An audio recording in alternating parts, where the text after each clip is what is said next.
Hello, good morning, good afternoon, good evening. Thank you all for being here.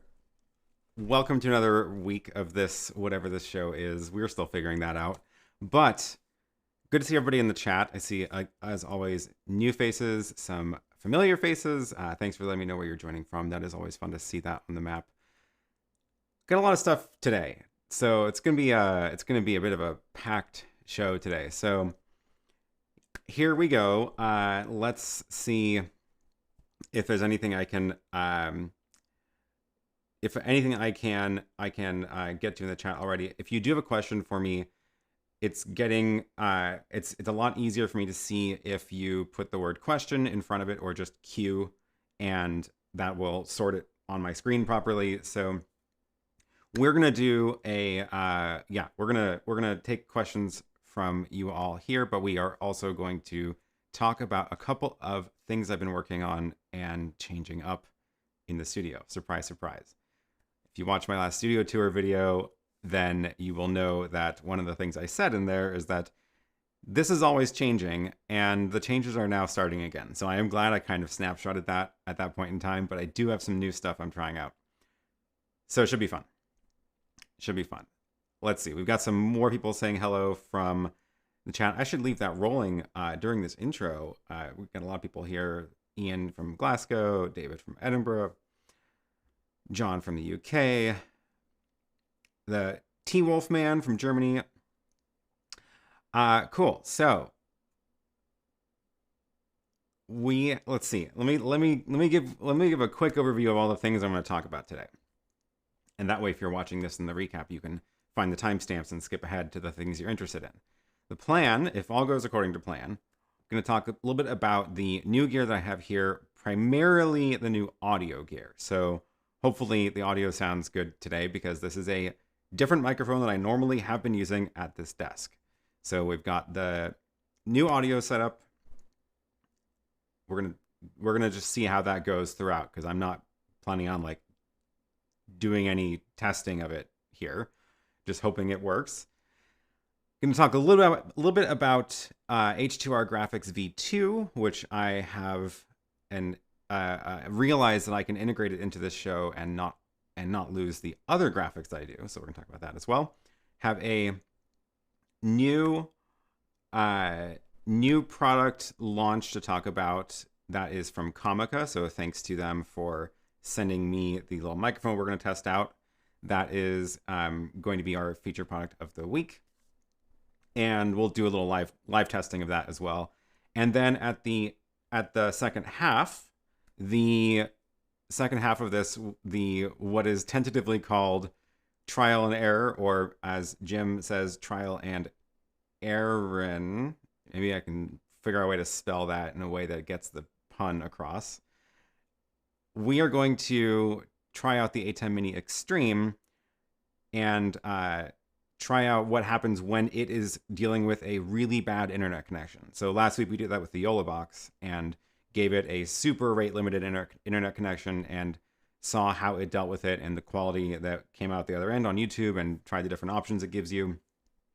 We're going to do something similar with the ATEM Mini Extreme. I've got the same router plugged in to it, so we can do the same rate limiting on that, and we'll, again, stream it to an unlisted YouTube video, so you'll be able to click on that once that goes live and sort of see the end result. So Graham says, what about the third half? Yeah. What about the third half? That is, you know, if all going to plan 2 hours later, yeah, we'll see how this goes. We'll see how this goes. There might be 3 halves of this. So, okay. Where are we going to start? Let me see if there's any questions I can get to at the beginning. Grab your popcorn and drink of choice because this is going to be a long stream. Yes. Okay. But we're going to start with a couple of questions that have been coming in because that is always fun, and I like to start with that. Let's see if I can figure out where there we go. Kwaku Wednesday TV says, question, my fourth camera never seems to work with the ATEM Mini. I am going to guess that it's a problem with that camera in particular, and you may need to, I have no idea what camera it is, reasons that a camera may not work with the ATEM Mini without knowing anything more about your setup, is that the ATEM Mini will not accept a 4K signal. So if your camera is outputting 4K, it's not going to work. It'll scale a bunch of different frame rates and things lower than 1080. Actually, may only be 720 or 1080. But if it's outputting 4K, you're not going to see it. So check that. Also, reasons that it may fail is if your camera is connected with a very, very long HDMI cord. And that is, unfortunately, there's no hard and fast rules. It is generally the longer the cord, the less stable that signal will be. And some cameras can't output a strong enough signal for the length of cord. So try a shorter cord. Make sure your camera's in 1080.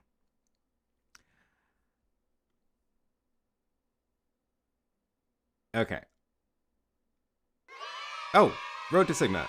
Thanks for the super chat. Appreciate it. Does your live chat extension work with Restream.io? I sent you an email as well in regards to this as well. Oh, sorry, my email inbox is just a gigantic mess. I'm not trying to ignore people who are emailing me. I apologize. Thank you for the super chat. What I will say, I do have plans to update my specific extension to work with Restream. However, it does not at the moment. But Steve, who makes Video.Ninja, has a fork of my plugin that does work with Restream. It's he's been working on it a lot, and it's roughly the same as my code, but he's adapted it to a bunch of different platforms. This is his version of it. I should drop that link into the chat here. And it supports all of these things. I am going to work on adding support for a bunch of these as well, but in the meantime, just use his because he's already done that work. It works slightly different than mine, although he actually got the Restream example in here as a screenshot. It works, I guess, pretty much the same as mine. You go to the Chrome store, you install it, and then he's got a little video demoing it. So he's done a better job of like documenting how to use it. So if you want Restream support right now, go use that one. Otherwise, you can wait for me to add it to mine, but I cannot promise when that's going to happen. And thank you for the super chat. Appreciate it.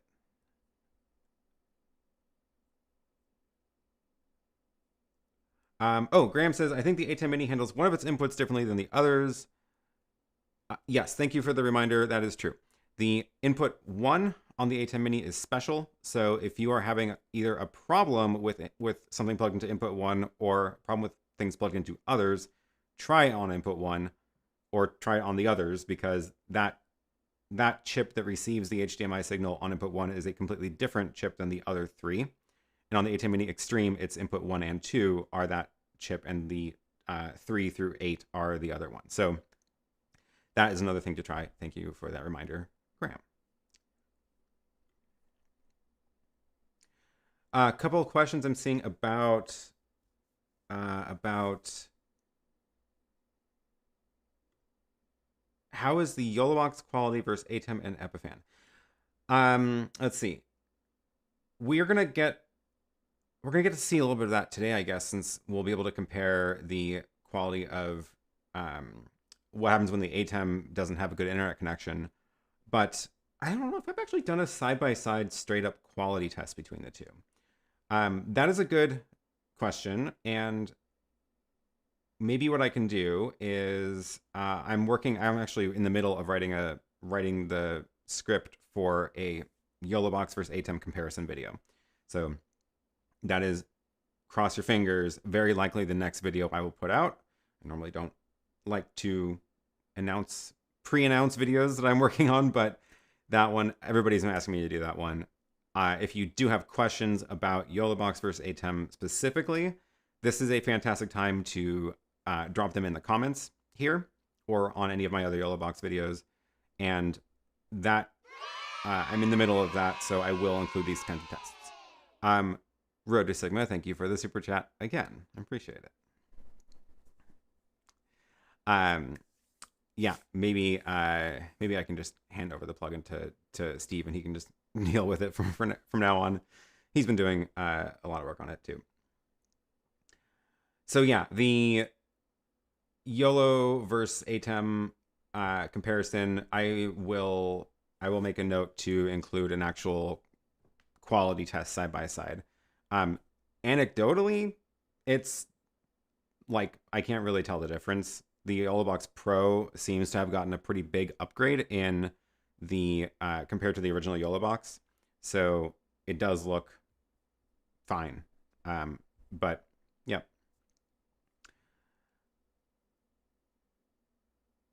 Cool. Okay, let me see. There's a lot of questions coming in. Oh, Rick says I was thinking the audio sounded better already. Nice to hear. I wasn't listening. Oh, good. I'm glad it is sounding better. How do I do a live stream multi-camera setup using green screen with the ATEM Mini Pro? That is a complicated question. Let me see if there's a quick answer I can give you. So one of the big limits with the ATEM Mini Pro is the green screen. There's only one thing inside that can do green screening. It's the upstream key.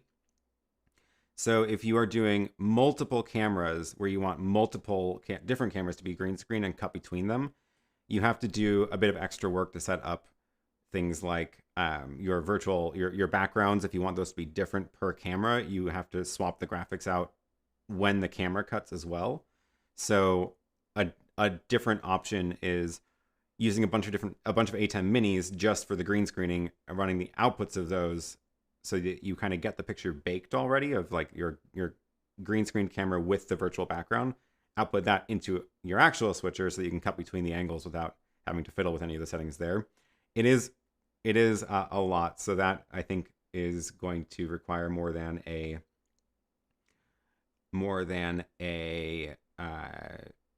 quick answer that I can give you here.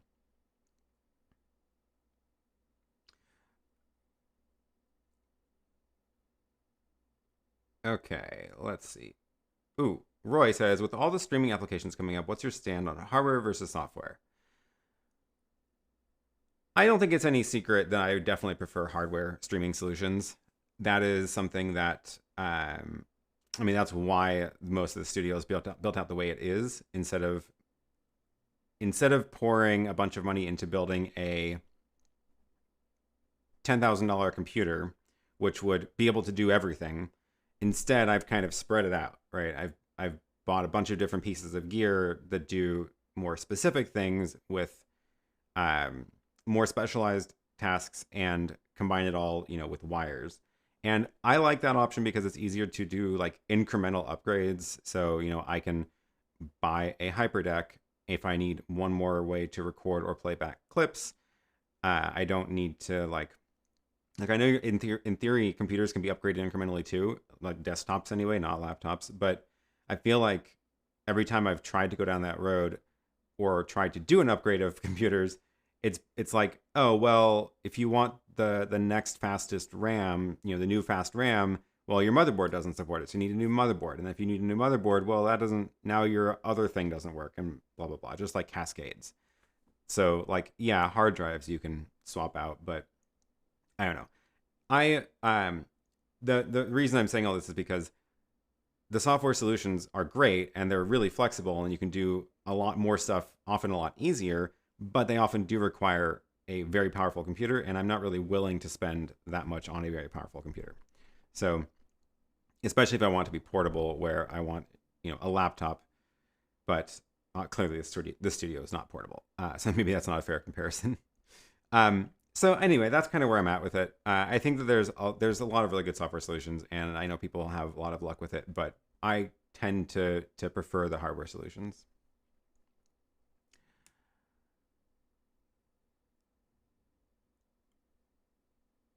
Oh, this is a fun one. Peter says, Keynote Live with live feed cameras as embedded object. Initial thoughts.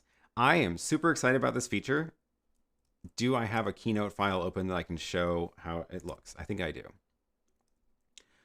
Just so people know what the heck we're talking about here. Oh, I hope my Keynote's up to date on this computer. I'm actually not sure if it is. It may not be. The brand new feature in Keynote is that you can add in... No, it's on my other laptop. I can show that later. But you can add in a the way you would add in like a picture, like, you know, drag a picture in, you can add in a live video source where it's like pull from a webcam feed. So you can like put yourself into your keynote presentations. I think it's going to be really cool. I'm not totally sure what I'm going to use it for yet, but I am pretty excited about it, especially in the workshop settings that I do. So I think it could be useful for like if you have like a top-down camera and you want to show your drawing on paper or something in the middle of a slide deck, then you can have your series of slides, and then all of a sudden you just go to the next slide, and then it is a live video feed, which is pretty cool. So I'm excited about that. I think there's gonna be some cool stuff to do with it.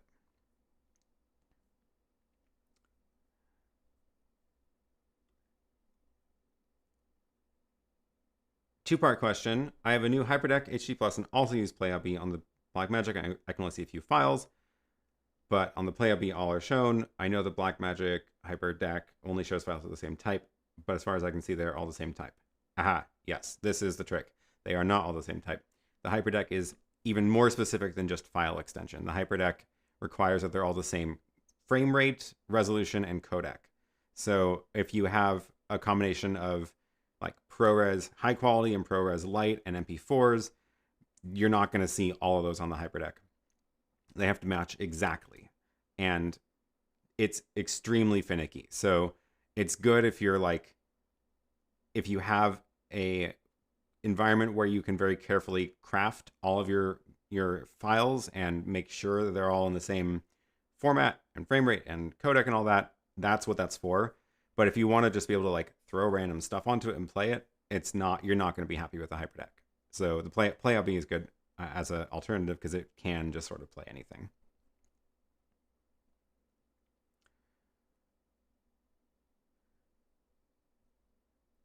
Roland says, I also found out PlayOB doesn't accept MOV, nor does it accept MP4 variable frame rate. Oh, that's interesting. That's kind of surprising. I don't know why I wouldn't support MP4 variable frame rate.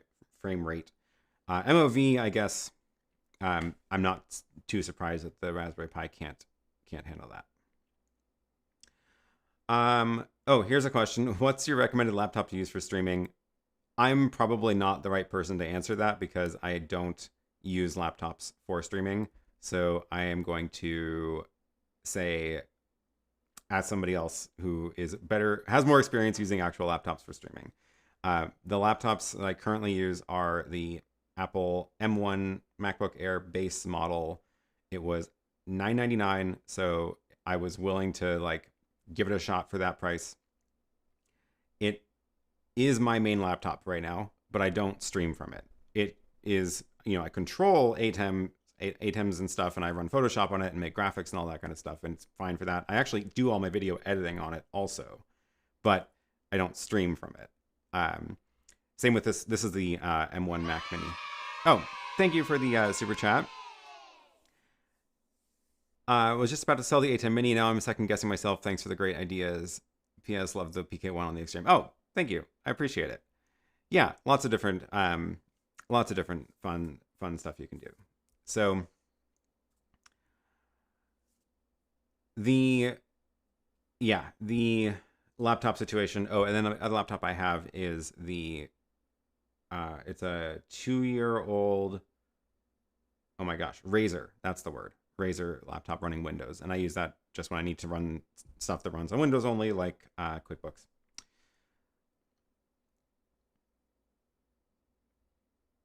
Okay, let's see. We already got that one.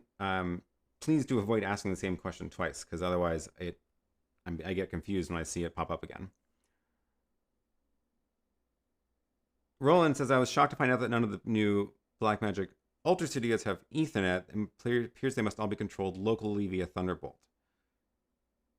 Yeah, I don't really know what you would want to control over Ethernet, because at least for me, the whole point of them is that they are either video capture devices or video output devices. So there isn't really anything to control other than like settings on it or whatever. But the way I'm using mine is just, it's doing the chat right now, and H2R Graphics when I talk about that, just as an output device. So it of course needs to be connected to my computer, because that's how my computer gets the video signal to it. So yeah, I don't really know what you would want to do over Ethernet. Dan says, I'm doing a live stream with some really funny lip syncers in a few days. Is YouTube letting these things go live before shutting them down?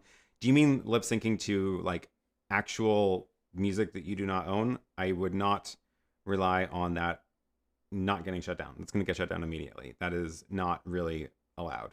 So I would not burn your YouTube channel and get a copyright strike for that. Yeah.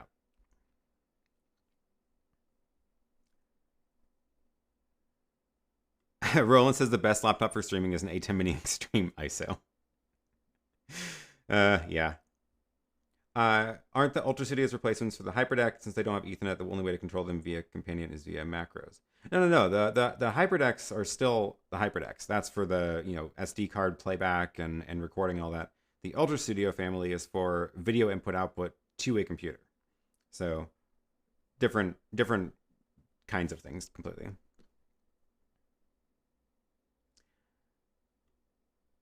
FU Money Podcast says you need 2 ATEMs, as we already discussed here. Oh, you changed your channel name. Well, congrats on the channel rename.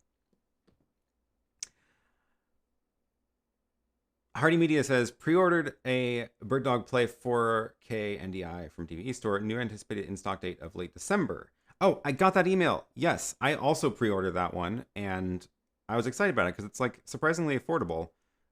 This is the new Bird Dog. Do I have the link to it?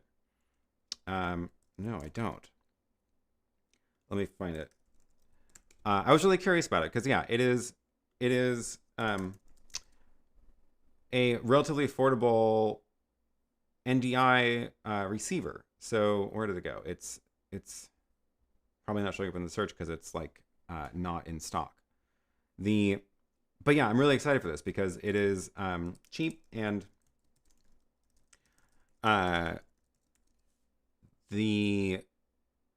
it looks like it'll be a good way to receive NDI and turn it into HDMI. So I'm hoping, let's see.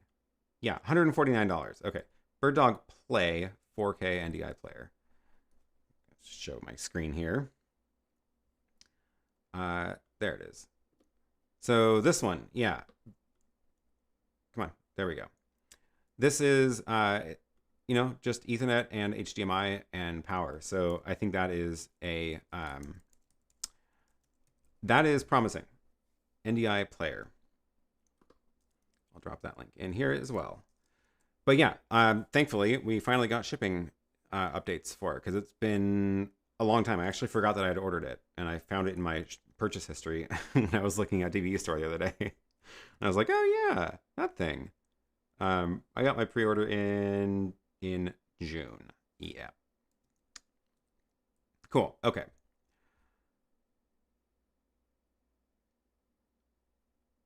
Oh, I have a Blackmagic 4K camera and it works fine with my ATEM. Yeah, so the 4K cameras, sometimes they will output 1080.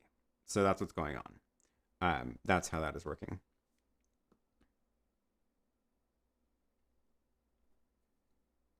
Cool. Okay, I got caught up on the questions. So, oh wait, there was one more from a little before. How about external incoming stream sources, guests into the YoloBox? This is a good question. I think right now there's nothing like special about the YoloBox that would make it work any differently than the ATEM, for example. So in the software solutions like Ecamm and vMix, those have special features for like send someone a link and they will appear in your software switcher, which is super, super, super cool.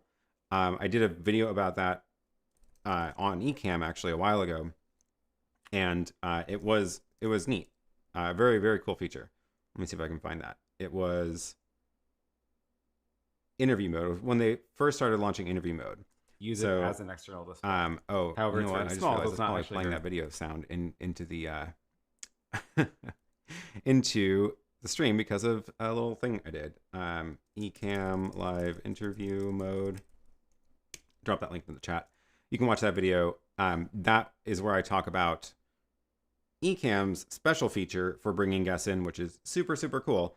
And that's one of the downsides of using hardware switchers, is there isn't, that doesn't really exist. So you have to do a bunch of other stuff like using laptops running Zoom and doing, capturing the Zoom feed in a video using Zoom ISO or using NDI with Microsoft Teams or whatever it is. So it's a lot more work to get a remote guest in as an HDMI feed.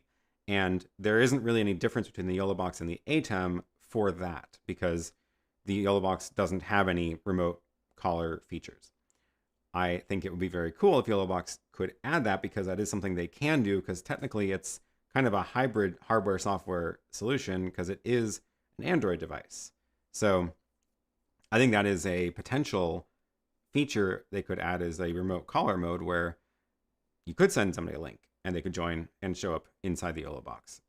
But that does not exist right now. So everything about getting remote guests into the YoloBox, basically just look for the same problem of getting remote guests into an ATEM, and you'll find all the same solutions. And it's there isn't an easy one. We'll just put it that way. Basically, you're going to end up either screen capturing some other meeting software, or using meeting software that can output ISO feeds over NDI and then capture that into HDMI, which is what that bird dog thing will be very useful for. Because at $150, that is now actually something that I could see buying a couple of in order to get a couple of guests in as HDMI.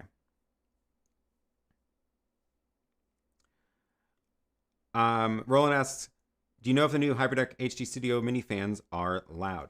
They are not. Thankfully, gosh, I'm so glad that Blackmagic finally figured out that like quiet fans exist, and they can spend the extra $10 on a fan for your $1,000 hardware. Like, that's awesome. No, they are super, super quiet. Most of the noise in my rack, in my gear here, most of the noise is coming from the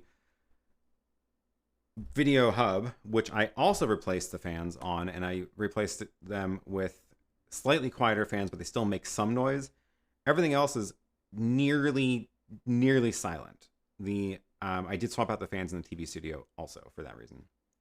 But no, the new HyperDecks are great. Super, super quiet. I love it. Cool. Okay. Quick reminder, if you have questions, put the word question in front or Q, and it'll sort properly. Otherwise, I'm assuming people are going to are chatting with each other. I don't know what the highest bit rate is on the YoloBox, unfortunately. I think it is.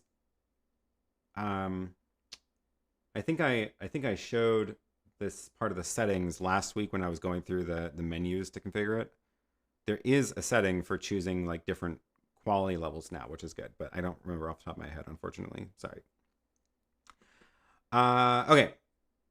Wow, we're already 30 minutes in. This is going great. So much for my plan. So let's talk about, I just want to talk briefly about the new mixer and the new audio setup that I've got here. So, I need like this is I've automated so many parts of the timestamps and the show notes. This is the one thing I don't have, which is new segment. I need that timestamp. Okay, so audio mixer, Behringer XR18. That is the one that I got. I spent a while trying to figure out what I wanted, and that is what I'm going with right now. So that is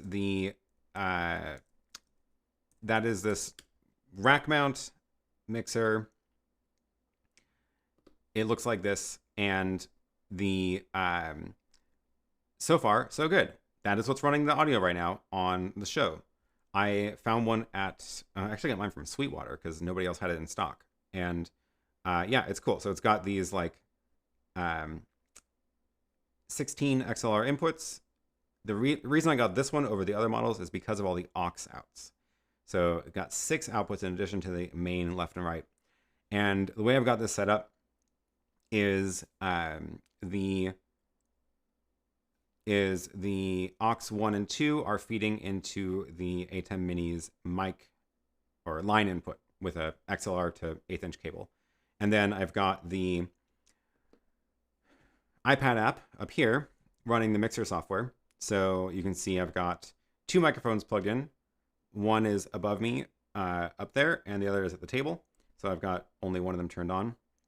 And right now, this is very simple. I don't have any audio processing going on in here. There are a ton of effects you can do in this. You can like turn on and off different kinds of, you can do pitch shifters, you can do delays and reverb and all that stuff. I don't have any of that going on. It is really just getting a microphone in right now. I'm not even doing dynamics in the mixer yet. I'm still doing that in the ATEM. I'll probably switch that at some point to be doing that in the mixer. But one of the cool things about this also is that it is network controlled. So if I go to my audio tab on the Stream Deck, I now have the ability to mute this microphone from this button. So you can see that it turns on and off that mute button. And we can see that the Stream Deck also reflects the status when I mute it from the mixer. So the fact that it ties into the Stream Deck means that's one of the main reasons I got this one over like other kinds of audio mixers, because I wanted it to be network controlled. So that is, yeah, that's what you're hearing now. So the microphone that I'm using is now the same one that I'm using at the table, which is the Samson C02, which I've been using that microphone for that angle over there for over a year now. I think actually the entire time I've been recording at that table, I've had that same microphone. So it is now the same microphone that is at this desk. And I don't think you can see it. You can't quite see it. It's right out of the shot. So it is same microphone at both places now, which hopefully means that the audio will be more consistent, because that was one of the other things I wanted to change was when I go from this angle to that angle, I don't want the audio to dramatically change. And hopefully this also sounds a little bit better than the other microphone. We will find out after I listen to this back, because this is the first time I'm really using this on a stream. Is it boomed above? Yeah, it is. So it's the same. I don't have that camera in a way that I can show it, but it's on that little arm. It's in my studio tour video, so it's on the little arm that like pokes out, and I actually have the other mic still up there. It's attached next to it, still running into the camera just in case I wanted to turn that on. Actually, speaking of, let's do a quick little audio test since I can. This is the new microphone. It's just delayed enough that it's so distracting. Okay, so this is the new microphone, and then this is the old microphone. So this is the yeah, you're not hearing the echo. So the Movo microphone, which I've been using on all my previous live streams. And let's go back to the Samson, and this is the Samson. So hopefully this sounds better. Let me know what you think now that you have a side-by-side comparison. Way better. Fantastic. Okay, well, that's good. I should have been using this a long time ago, apparently. Oh, the gain on the old mic is higher. So gain levels are different. Well, okay. Sorry for the not super great side-by-side. Oh, yeah, this microphone is, now that I'm looking at the levels, it's not hitting the red like I normally have it. So the new one is better. New mic sounds better. Big difference. Great. Okay, cool. Well, I'm glad to have that. Like I said, so right now the audio processing is still being done in the ATEM like I have been. So, you know, I've got the dynamics happening here. So, oh, I don't know why the gain is turned down to -9. That was not intentional. That's interesting. I'm just going to leave it because if it's fine, I don't want this audio to get suddenly different throughout the stream. But I do have a little bit of audio processing on it. So, you know, I always have the expander and the compressor just a touch. And that kind of cuts out when I stop talking, it cuts out the background noise that's in here. It's not very loud in here, but there is a couple of fans, so that helps. But yeah, I do not know why that is set to -9. That was not intentional, and I'm going to mess with that later because I don't want to mess with it if it's fine.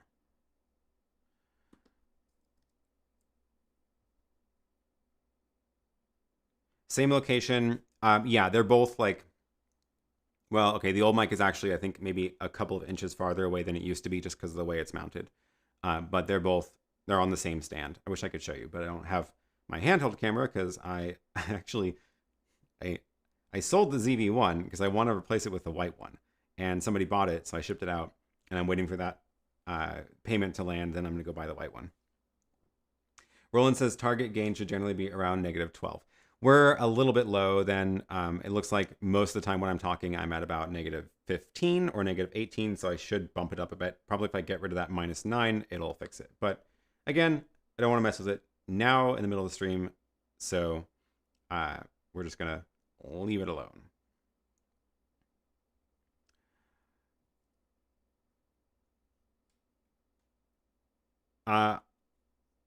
Have I had a chance to look at New Blue title? I have not. Oh, Meteor Rex, thank you for the super chat. Many thanks for these live streams.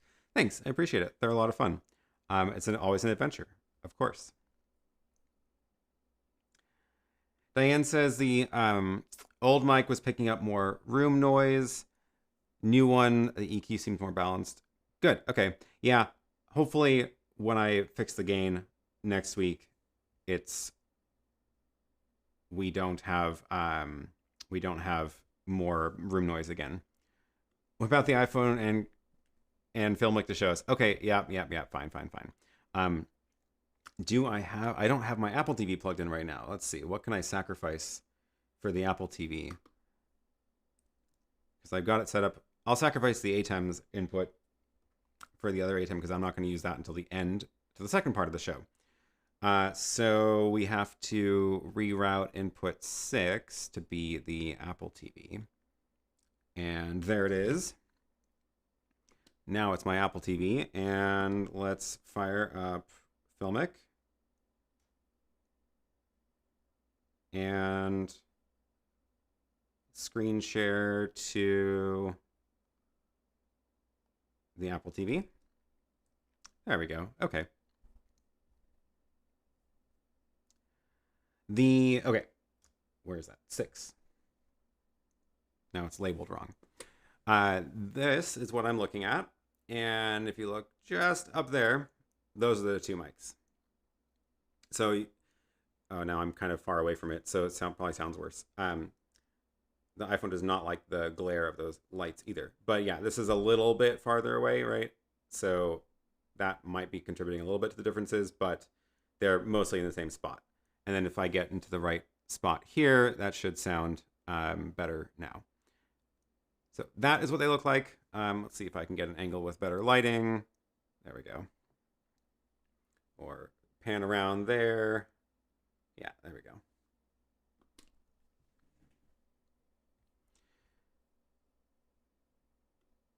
Can you move 1 meter to the side, keep talking, and then switch between the mics? Move 1 meter to the side. Oh, you want to see how directional they are? Yeah. Okay, so let me go over. Let me go over here. So I'm not talking at the microphone anymore, and this is the Samson microphone, and then this is the Movo microphone. That's a lot hotter. Let me just turn that down a bit. Let's drop that so that they're at least a little bit closer. Okay, so this is the Movo microphone. And I'm off to the side. I'm not. It's like that far apart. And then switching back to the Samson. Now this is the Samson microphone, and I think they're both pretty directional. So let me know what that sounded like, and I'll get back into the proper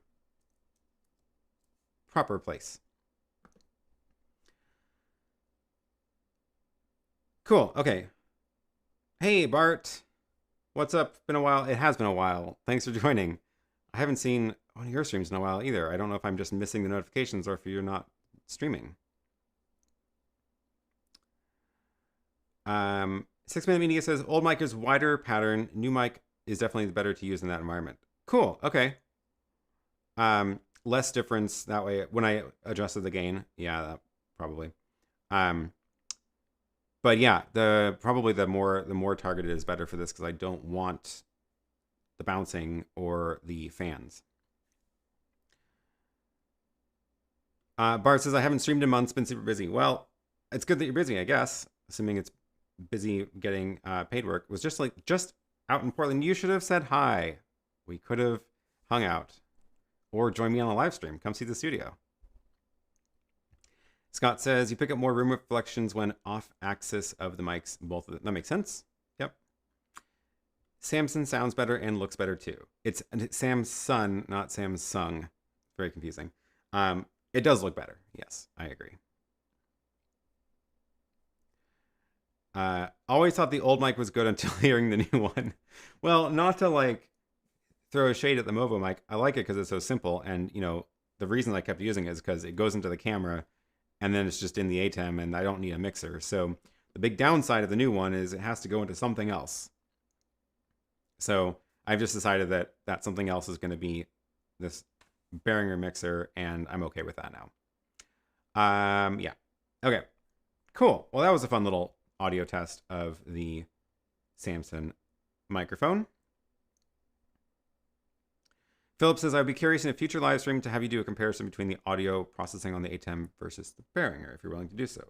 I would be willing to do so. That sounds like a great trial and error segment for a second hour at some point. And I need to get a little bit more familiar with the mixer and how to dive into the menus. The menus are thorough. There's a lot going on here. There's effects. There's routing where you can route to different buses. There's effects routing. It's like a whole new thing to learn. It's just like, it's a whole new thing. So I'm still getting my hands on that, getting the hang of it.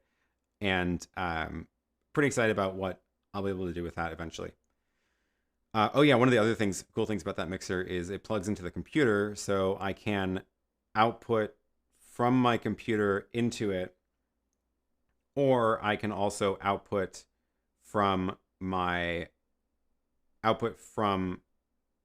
Zoom into that, or input into the computer if I'm trying to share audio from the mixer into Zoom when I want a different mix than what I'm sending to the ATEM. That's one of the reasons I'm curious about this too. So yeah, it'll be a fun couple of months of figuring this stuff out. You and Curtis Judge usually have the same live stream time. You guys should coordinate. That is a good point. So he usually starts at an hour after I start, and I previously had tried to stop mine roughly on time so that people could go watch his, and now I've just been not. So sorry if you want to watch his and also mine. I just run right over his time. So, but yeah, maybe I should coordinate with him. He can give me some tips on this mixer. The XR18 is also great to build up 6 mix minuses for guests. Yeah, cool.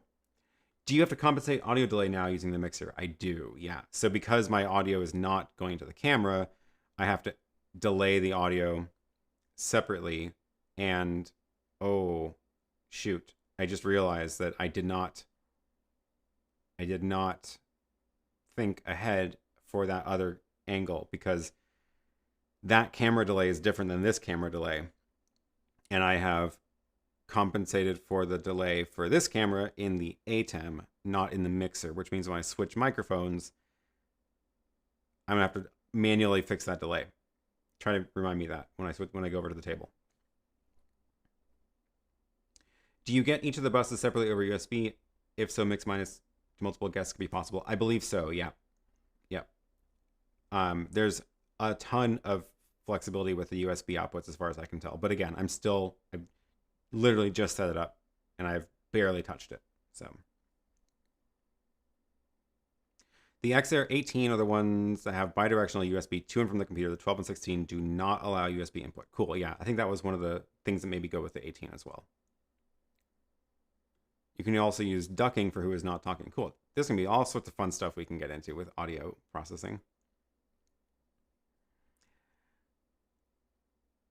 How much of an audio delay do you have on the ATEM?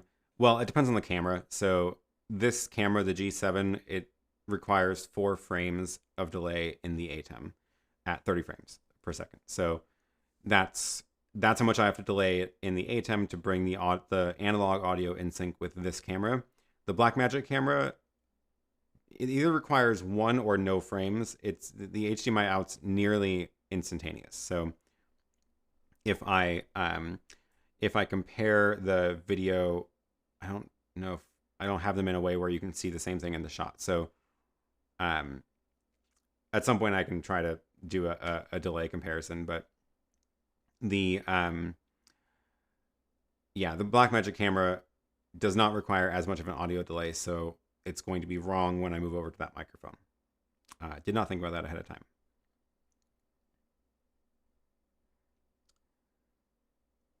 ISF Production says, is there a cost-effective way for getting effects on the ATEM Mini Extreme using an iPad or laptop versus a hyperdeck? Yeah. So H2R Graphics is a good option. And let's actually talk a little bit about that, because I've got that rigged up here and I haven't really used it. So let's talk about H2R Graphics.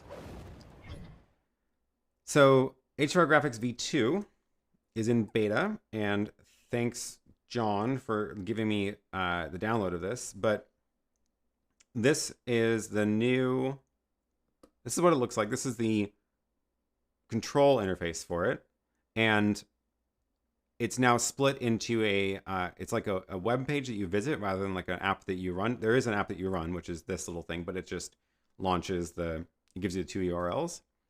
So you load the control interface in a browser here, and then the output is a different web page, which I can also load it in a browser, but it's not going to do anything, obviously. And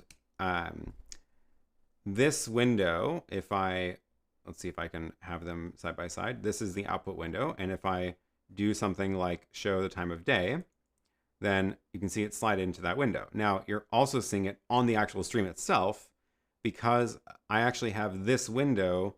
This URL is actually loaded into OBS. So I have my OBS scene here, which is outputting into my Ultra Studio to get it into the stream. I realize that I'm not limited to one browser source. I can have multiple browser sources from overlaid on top of each other, basically. So I've got my graphics here, and I've got H2R Graphics on top of it. So I can actually show things from both now, which is very cool. So I can go into the chat and show a message from chat, which, oh, I saw your super source. I'll talk about that in a second. We'll use this as an example. This is in OBS on this layer, and the H2R Graphics clock is on that layer. So, oh yeah, mine's set to reload when it's brought back into the scenes. That's why it disappeared.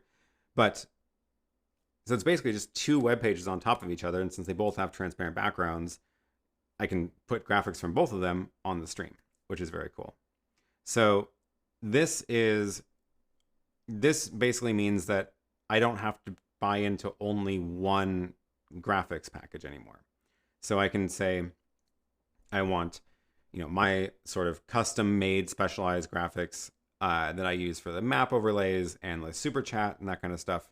That's all code that I've written myself that is very tied to my channel and uses API keys, blah, blah, blah. But then if I want to be able to show, like this little clock or like the, tickers, then I don't want to have to necessarily write all that code. And now I don't have to, because I can just bring in H2R Graphics on top of it.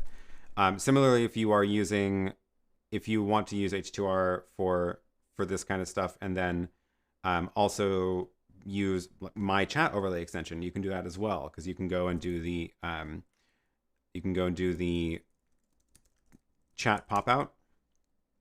So if you go grab this overlay URL, you can bring that into OBS as well, and then overlay that on top of H2R Graphics, and now you can use both of them at the same time.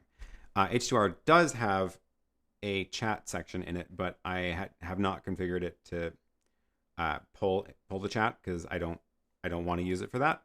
But I am interested in using it for text and stuff. So that is very cool. I am looking forward to that actually going live, so everybody else can take a look at it. But in the meantime, it's been I'm trying it on this show, and I'm gonna show this message later when we get to that at the next hour. I had this on the screen at the beginning over the map, and I was just like clicking it while waiting for the stream to start. But yeah, I think it'll be useful to have that running as well.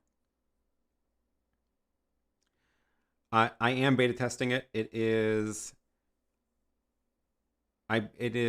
yeah, still in beta, not out yet, but let me see. The H2R Graphics, that's the website. So there is a sign up link at there if you do want to get into the beta. I don't know John's plan of when it's going to be officially launched or anything, or how he's letting people in, but do go sign up there and then you can get notified.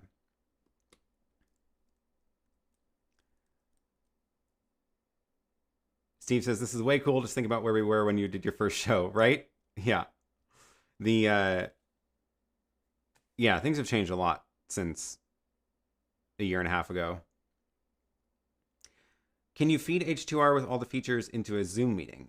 Yes, totally. So if once you've got your graphics in your ATEM, whatever the program out is on the ATEM will go into Zoom. So that is actually a good tie-in for this other question. Can I send SuperSource output to Zoom as a screen share?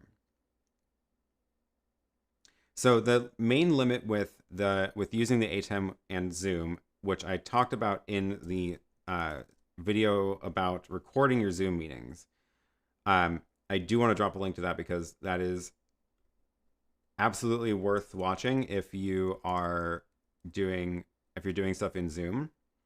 The how to record Zoom meetings. I really need a button to just like auto populate that title. Anyway, that's in the chat. The big limit is that the USB output will only ever show the program feed. So with the non-ISO models, there isn't a good way to both like record your Zoom, record your slides and your camera without messing up what Zoom sees. Because usually you don't want your Zoom video to be the super source. So for your question about can you send the super source output to Zoom as a screen share, you can. The trick is one, your camera will also be that. If your camera is set to the Blackmagic, your camera and screen share will be the same. But let me just go into Zoom and start a new meeting, and let's see. Now you can see the color shift on the ATEM too. So the video is, oh my God, there's too many of them. Let's change the video to, I don't have another capture card in here. Okay, well, I can't do it. Sorry for the tunnel vision. You just have to deal with it. But this is kind of the point. So my camera is my program feed, which is the super source that you're seeing. And if I go share screen, there is a button here, which is, gosh, where is it? Content from second camera. This is the one. Optimize for video, share sound, and now,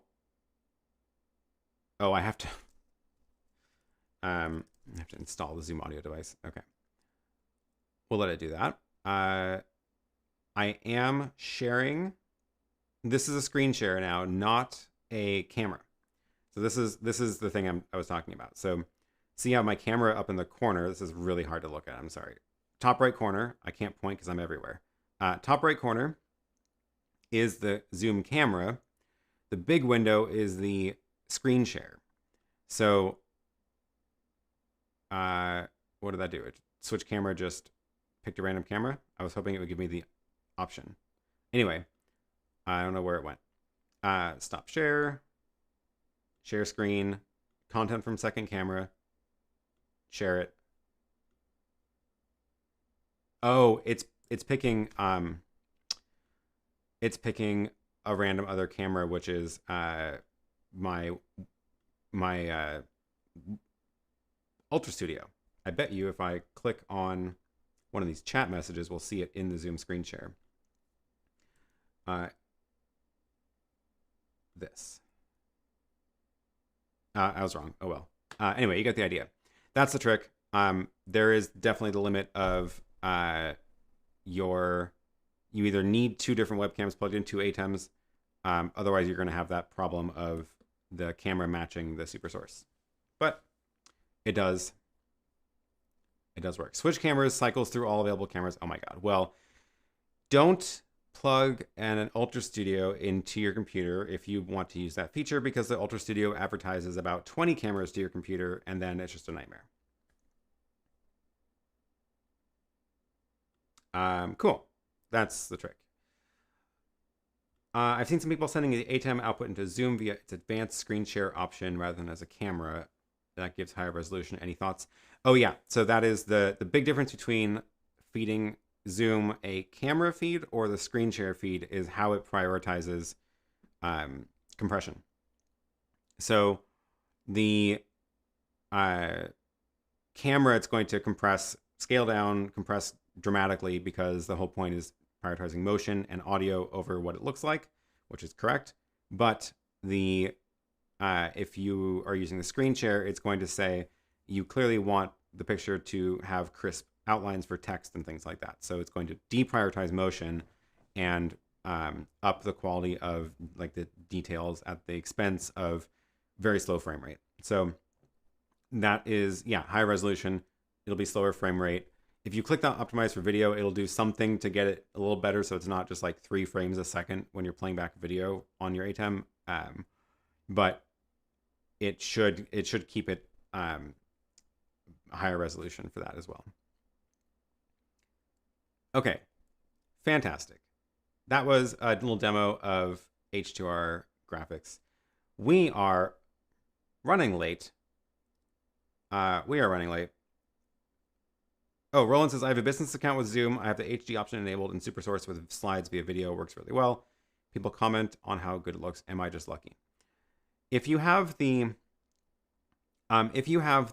super fancy business account with the HD option enabled, you can get surprisingly close to HD on that, like 1080 on that, and that might be what's happening. But you do have to like have the super enterprise account. There's also that trick you can use with joining from a Zoom room. So like the Facebook portal can do that, and that supposedly bumps the quality of the session up as well.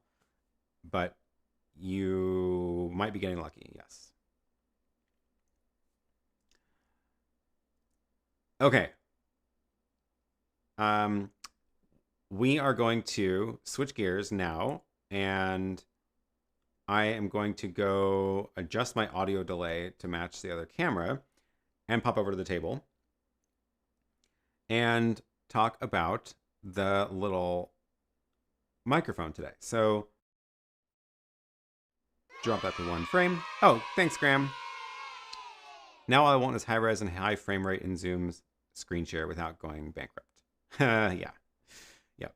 Thank you for the super chat. Okay, my audio is probably out of sync now. We're going to pop over to the table. I'm going to grab headphones to make sure this works, because again, it's the first time that I tried the new microphone audio routing at the new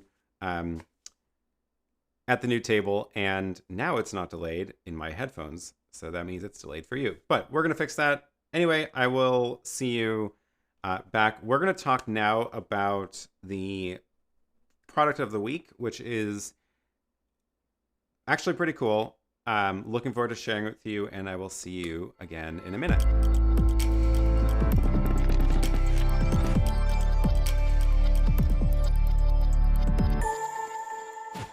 Okay, yes, the audio worked, and hopefully I'm in sync now because we're on the Blackmagic camera.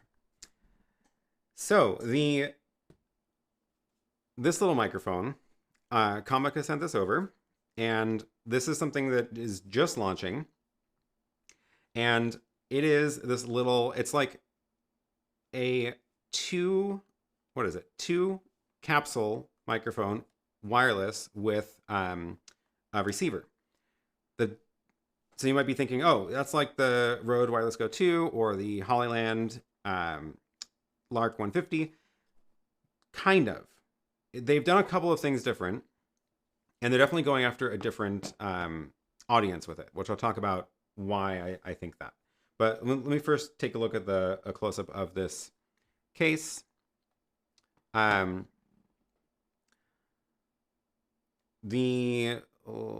see, yes, this one. So it comes in this little case, which is, first of all, very cute. Also, it comes in white, which I was very excited about. So it matches everything else in here.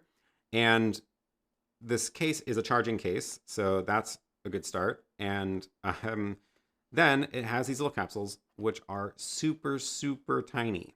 I love it. So 2 microphones, 1 receiver. Now you might notice that on the receiver, there is actually a USB-C. And the USB-C, they actually have 2 models, USB-C and Lightning. I have the USB-C one. And that is because this is not entirely meant to be a camera microphone. This is actually for recording into a computer or iPhone or iPad or Android. And that's what we're going to demo, because that's really what it's meant for. It's meant for, you know, plug it into your iPad, and now you have a USB audio interface with wireless microphones.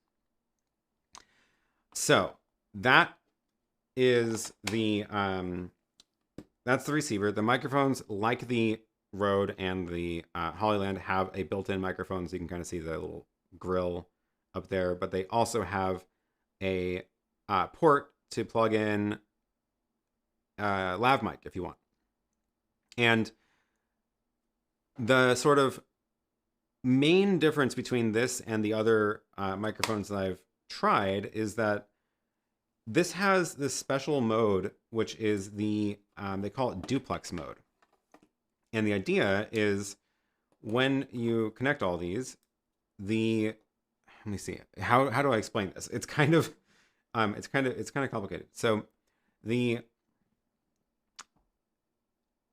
in like the normal wireless audio microphone situation, you're going to have your microphone transmitting to the receiver, and then that outputs to your camera. And that's the end of the story. What they did here was it actually goes 2 ways. So this is not for plugging into a camera. This is for plugging into a computer or an iPad, which means it's an audio interface, USB audio interface, which means your device that this is plugged into is going to be outputting audio to this. So if you plug in headphones here, you'll actually hear that audio, but you can also plug in headphones at the other end and also hear it that way. So that is the kind of cool thing about it. But of course, none of that matters unless you hear what it sounds like. So we're going to do a little audio test of trying this out. So what I've done here is I want to show an example of recording. I'm going to turn one of these off because we don't need to record from 2 microphones. Going to record a little audio sample in my iPad. So I've got this app called Ferrite, and the Ferrite app it'll just like auto detect the microphone. So see how the, oh, I should be screen sharing this. That would be easier. Let me do that. Mirroring. Since I routed the Apple TV over there, I can do that. Yes, so cool. Here is the iPad interface, and if I unplug it, you'll see that it switches to the iPad microphone. So this is an example of recording from the iPad microphone, and I'm sitting up at this table. The iPad's about, 2 feet away or whatever, sitting on the table. That's what the built-in microphone sounds like. So let's now plug this in, and it's going to switch to show record interface. Now we're doing a recording test of recording. Oh, I should probably wear the microphone. That would help. Start that one over. Delete that. Now we're doing an audio test of recording using the Comica microphone. You're not hearing that on the stream live. You're going to hear it back when I play this back from my computer in a minute. So this is wearing the lav mic. This is what it looks like when I'm recording this. And we're going to pop this file back into the computer and play it back so that you can hear what the recording sounds like from the iPad. So that is now recorded onto here. I'm going to share that recording out to my Mac and also share the recording of the built-in microphone to the Mac, and then we can play those two back.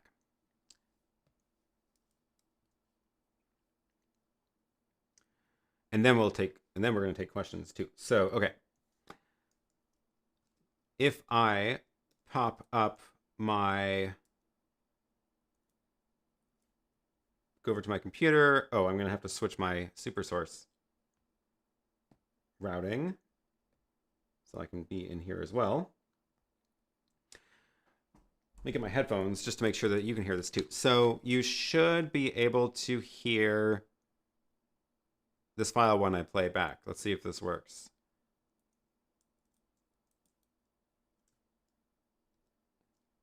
This is an example of recording from the iPad microphone, and I'm sitting up at this table. The iPad's about, 2 feet away or whatever, sitting on the table. That's what the built-in microphone sounds like. Now we're doing an audio test of recording using the Comica microphone. You're not hearing that on the stream live. You're going to hear it back when I play this back from my computer in a minute. So this is wearing the lav mic. This is what it looks like when I'm recording this, and we're going to pop this file back into the computer and play it back so that you can hear what the recording sounds like from the iPad. Cool. Okay. So that was a little audio test. That sounded significantly better than the iPad's microphone, of course. But it makes sense because the iPad was down on the table and this lav mic is up here. So that is, yeah, kind of neat. And then, oh, question, can you plug in an actual lav mic? Let me see if I have one. Oh, I forgot to mention, it also comes with this little bag. The only sort of downside to the way this thing is packaged up, like I love the little charging case and that all the things fit in it to charge, but there are some accessories that come with it that do not fit into that. So you get a little cold shoe adapter to, if you do want to put it onto a camera, which I guess you can if you want. And then you get the little fuzzies if you want to attach those to the microphones. It has a charging cable, and then they also gave you a USB adapter. So it's USB-C to old USB in case you want to use it with a computer that doesn't have USB-C. So that's convenient. But those unfortunately don't fit into there. So that is what this little baggie is for. And you can keep all the accessories in here. And then this fits into the baggie as well. Okay, so let's take a look at, let's try this. Will it work with the lav mic?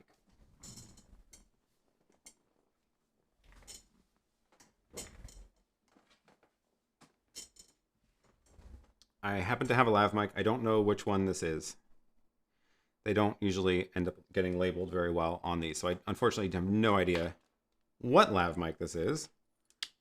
But let's give it a shot. So instead of wearing that, I'm going to wear the lav mic. And then we'll do the same test. So yeah, we're still set. This is a test of recording using a lav mic attached to the wireless transmitter. We'll see if this sounds significantly different or not. Play back from the computer in a minute. So share that out to my Mac. And let's give that a try. File 4. This is a test of recording using a lav mic attached to the wireless transmitter. We'll see if this sounds significantly different or not. That doesn't sound like that. That doesn't sound like that worked. That sounds like it did not use the lav mic.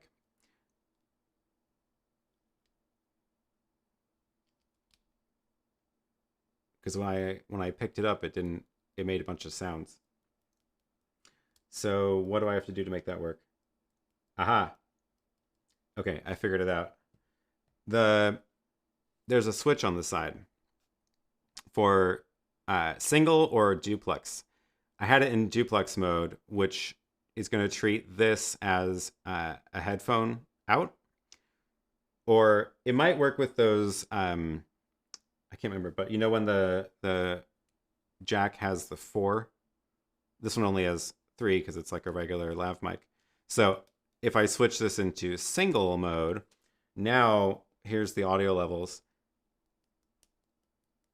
I'm tapping on it, you're not seeing it, right? So tapping on the lav mic. So do that again. This is a test of recording on the lav mic connected into the wireless transmitter. I'll play back from my computer in a minute and we'll see how the difference is compared to the built-in capsule mic of the Comica. Nope. Share that out to my Mac. And then we can play this one back. This is a test of recording on the lav mic connected into the wireless transmitter. I'll play back from my computer in a minute and we'll see how the difference is compared to the built-in capsule mic of the Comica. And then compare that to the built-in. Now we're doing an audio test of recording using the Comica microphone. You're not hearing that on the stream live. You're going to hear it back when I play this back from my computer in a minute. So it sounds... This is wearing the lav mic. It sounds nearly identical to me. I can't really tell the difference between the two, frankly. TRRS Jack, that's the one. That's the name. Thank you for all of that.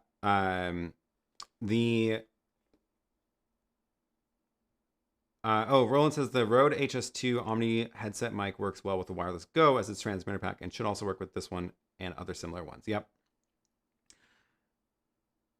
To use the mic unit with a headset, will it work like a talkback using the mic? Yeah, I believe so. So do I have... I don't even know how to show that. Because I can't, like, route. I guess I should be able to plug in my headphones to this, right? So, where's my headphones plugged into? So if I plug in my headphones into this, you're going to have to just take my word for this, unfortunately. So, first of all, I'm going to switch this into duplex mode. So what I'm hearing in the headphones is, first of all, pass-through of this. So I'm hearing myself from this microphone in the headphones as pass-through. But if I play back a file from the iPad, yeah. So I'm also hearing the recording being played back in the also hearing the recording being played back in the headphones, and it's playing both at the same time. So as I'm listening to this, as I am listening to this in the headphones, I can hear myself talking as well as whatever the iPad is playing. So if I were to play music or whatever from the iPad, I would be hearing that as well, which is pretty cool. So that's the duplex mode, which is the like sort of unusual feature, I feel like, compared to other similar kinds of things. So, okay. Other questions about this? Let me get... any delay of your own voice in the headphones? No, it's 100% like real time. It was just straight up pass through. It sounds like, yeah, no delay at all.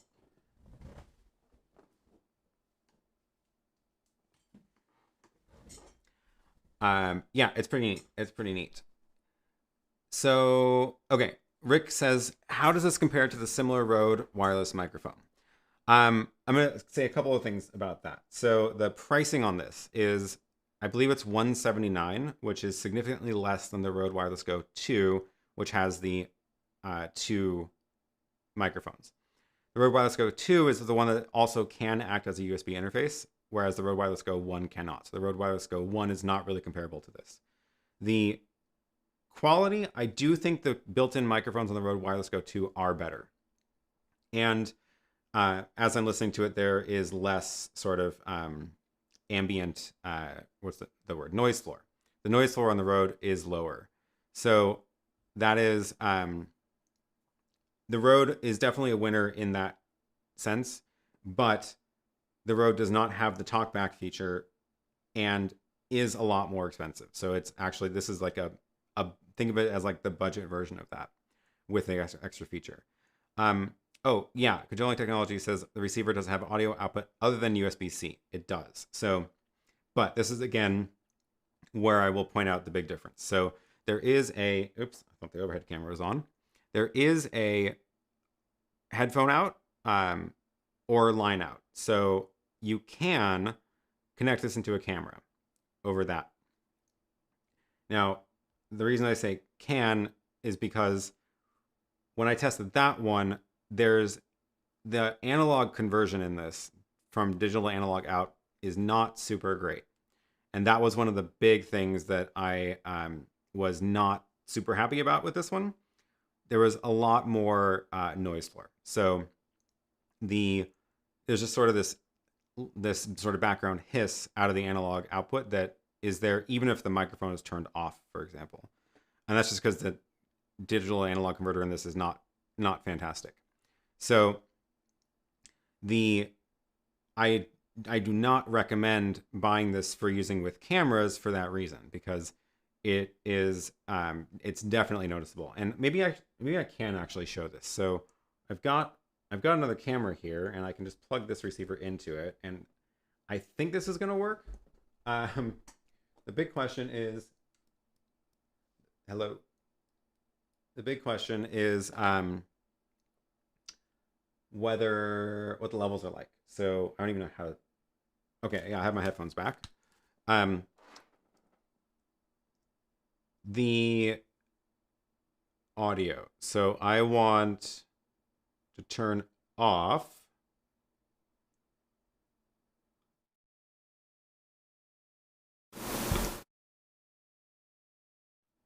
gain is too high. I need to turn down the gain on this camera.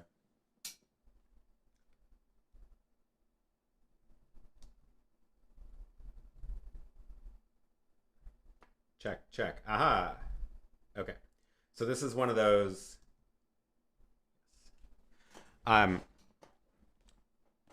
This camera is the Sony ZV-E10. So I'm going to wear this and then give you the audio from that camera, which is connected to this cable.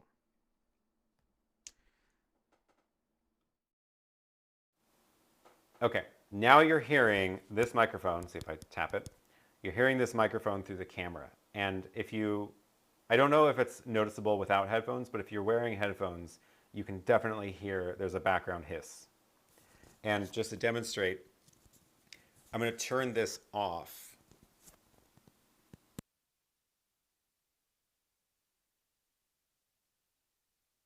When it's off, you can't hear me. So when it's off, there's still a hiss, and then there's more of a hiss when this is on. So that is the downside with this microphone.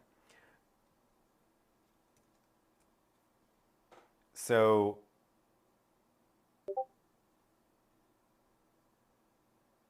get my audio back, doing that manually. This is the real microphone. So yeah, the hiss is audible even on phone speakers. Oh yeah, the one caveat I will say is I didn't have any effects set up in my ATEM to compensate for that. Normally I would put an expander on it to make it so that you at least don't hear the hiss when I'm not talking, but it still is significant enough that it does distract when you're talking through the voice. So, okay, so people can hear it even without headphones. Yeah, so that's the analog out. But like I said, it's the digital analog converter doing that. So if we listen back to the recordings I just did in the computer. Now we're doing an audio test of recording using the Comica microphone. You're not hearing that on the stream live. You're going to hear it back when I play this back from. This is a test of recording on the lav mic connected into the wireless transmitter. I'll play back from my computer in a minute. And yeah, there's like, it's not there in the digital ones. So that's why I think that this is much, much better if you're going to be using it for into a phone or into an iPad, but not for recording into a camera. So, any other questions on that? Yeah, using it as a recording interface on the iPad sounds fine.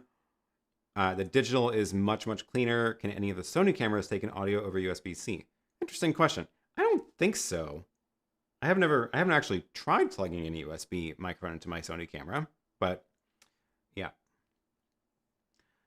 So that pickup appears as multiple USB devices in the host computer. Multiple USB devices. I don't think so. I think it's just a digital audio interface that has input and output. I haven't plugged it into my computer, but I did plug it into this iPad, and the iPad sees it as a headphone out as well as a microphone. Battery life. Good question. I actually don't know. I haven't done a full attempt at draining the battery. Will Zoom on an iPad see this microphone? This is a great question. I don't know the answer to it. Let's find out. That's the wrong keyboard. That is the German keyboard. I should have Zoom on the iPad. So let's see if this does work. Sign in. Let me sign in, please.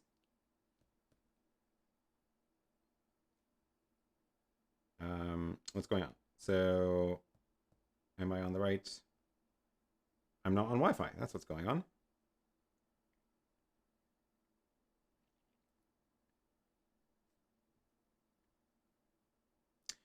Can you put the link in chat in case I missed? Oh yeah, I should do that. It's in the description at the very least, somewhere in there. Here is the microphone. I will drop it in the chat as well while I'm getting on the Wi-Fi. There we go.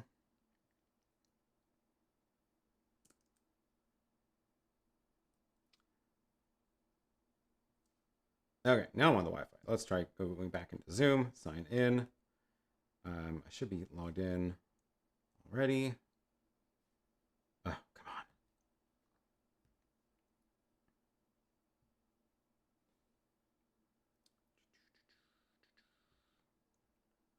Come on.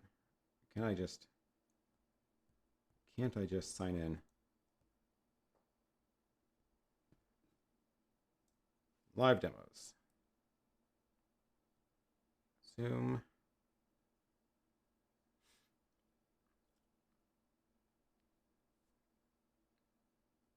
Oh my gosh. Give me a break.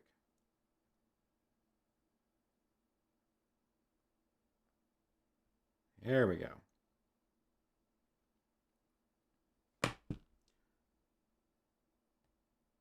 Oh, I should not have done that. No. Okay, new meeting. Start a meeting. Center stage. Oh, I forgot this is the new iPad. Connecting. Hello, Zoom. I would like to start a meeting. Please join. Oh wow, it's doing the whole focusing on me thing. That's weird. Okay. Where's the audio settings? Meeting settings? Nope. How do you choose an audio device in Zoom? I don't know if I can. Okay, I don't think I can choose an audio device, so is it using it? How are we gonna find out? I might need to record this meeting in Zoom and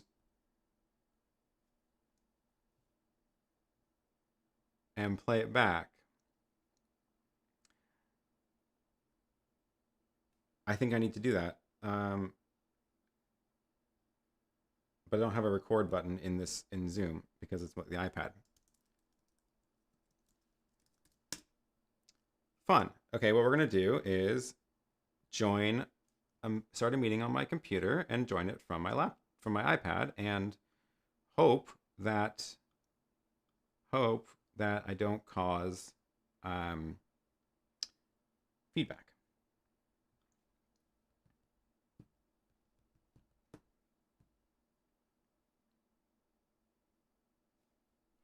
Enter your meeting passcode. Well, if you're paying attention, you'll be able to join this meeting also.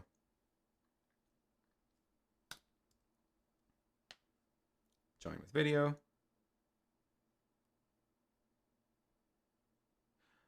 Oh, I just realized my my laptop, my computer is routed into the live stream, so you will be able to hear the live audio from Zoom, which means this is a better test. So,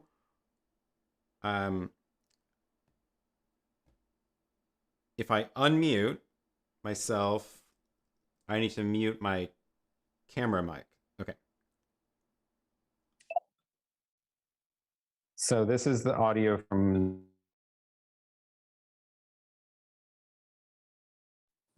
Where did it go? There it is. Let's see if we can figure out what microphone I'm using. It is using this. This is on Zoom delay, but yeah, it's using this microphone, because if I hold it out there, it gets all quiet. So this is using this. Let's see about the headphones. How do we test? How do we test the headphones? I need to go back and plug in my headphones into the microphone capsule. So my headphones are listening to, I need to put that in duplex mode so I can hear myself, first of all, through this microphone, which is not the best simulation because that's not how it would work in a real meeting. In Zoom, I need to unmute myself and use, I can't use the black magic because that's going to cause, no, I don't need to have, I need to turn off camera. I need to turn off computer audio on the stream. Otherwise I'm going to cause feedback. So let me go do that. We're going to turn that off. And then if I go into Zoom and unmute myself there, I should be hearing, aha, it does work. So yeah. Unfortunately, you have to just take my word for it, and there's so many delays that's a nightmare to listen to. Let me explain what just happened. It does work. So wow, that's awesome. My iPad sees this thing as a bidirectional. It's distracting me having that on because it sounds like the audio is wrong. Let me put this back.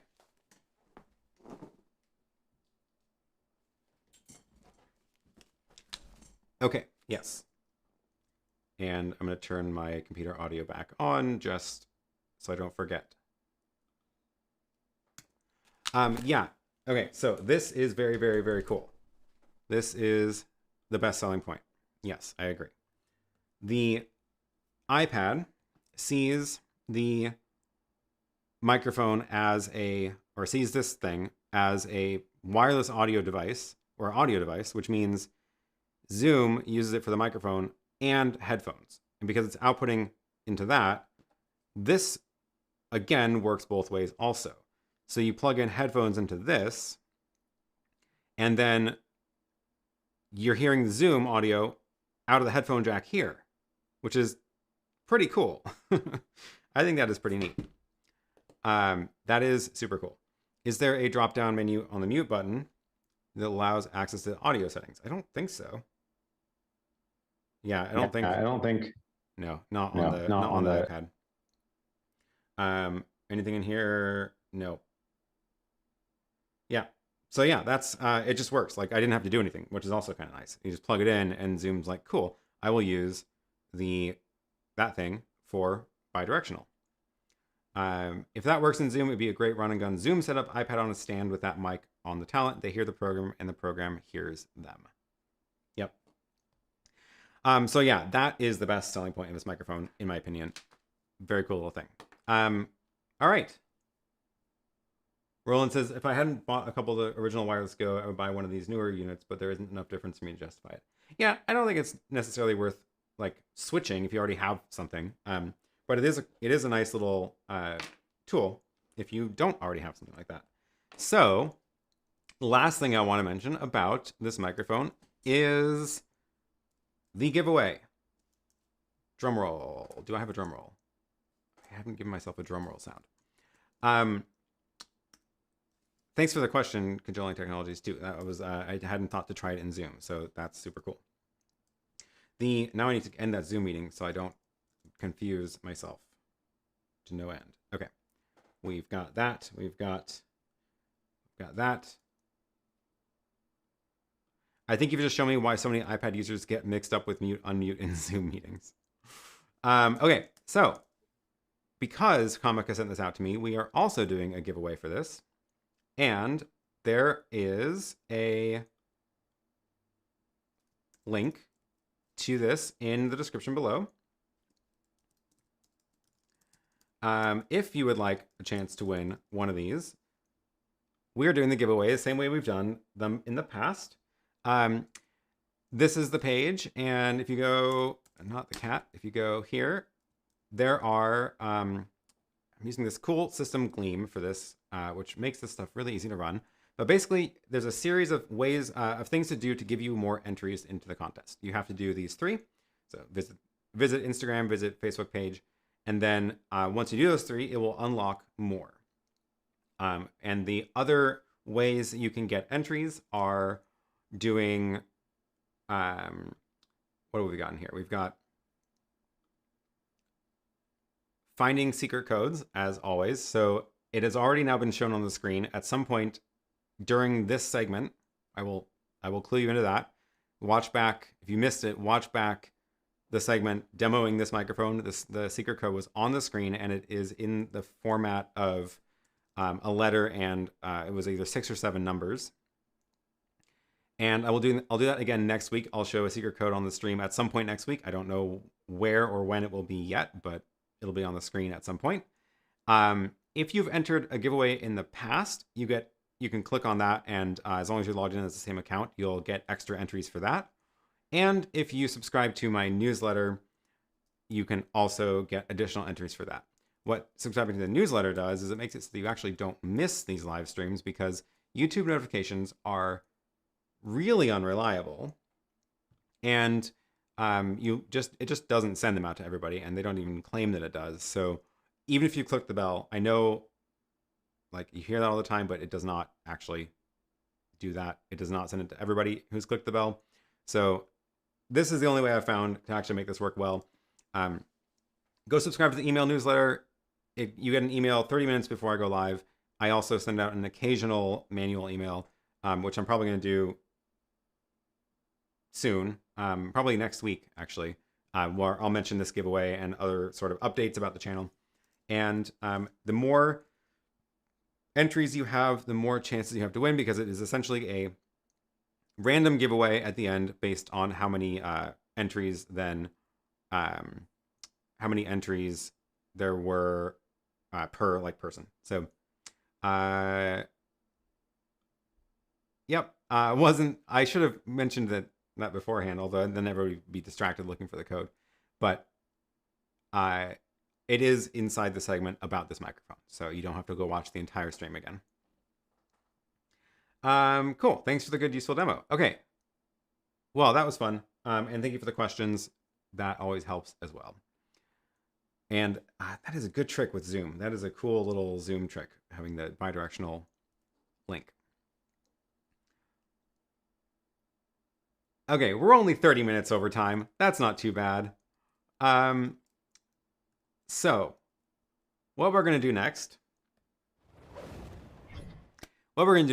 is switch gears and go into our segment trial and error with Aaron and try to mess up the ATEM Mini Pro. So, ATEM Mini Extreme, actually. That's what we're going to be using for this. The ATEM Mini Extreme. So, what I've got here is separate ATEM Mini Extreme that is not running the one running the show right now. This is just got one or two cameras into it, and the output's fed back into the stream so you can see it, which now I do have to reroute my multi-view so that I can actually, or reroute the input 6 that I changed at the beginning of the show so that you can see the multi-view. Yes.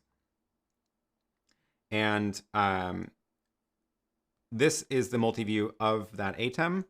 The input 1 is this this camera. Input 2 is the program, which is why it's doing the tunnel vision infinite loop. This is the multi-view of that ATEM, and we're going to stream from this ATEM to an unlisted YouTube video, and that ATEM is actually connected through this little router, where what that lets me do is control that rate limiting on that router. So I have the, hopefully this is still connected. Yeah. So I have this iPad set up to control the, this is the web interface for that little router. And what it lets me do basically is go in here and change, set a rate limit for the upload speed.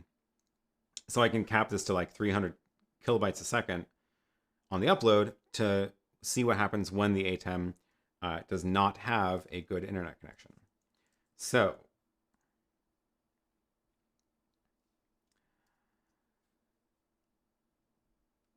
what we're going to do is let's first get the ATEM streaming to the YouTube video without rate limiting, because I want to make sure that like it does work, because it is routed through this other router. So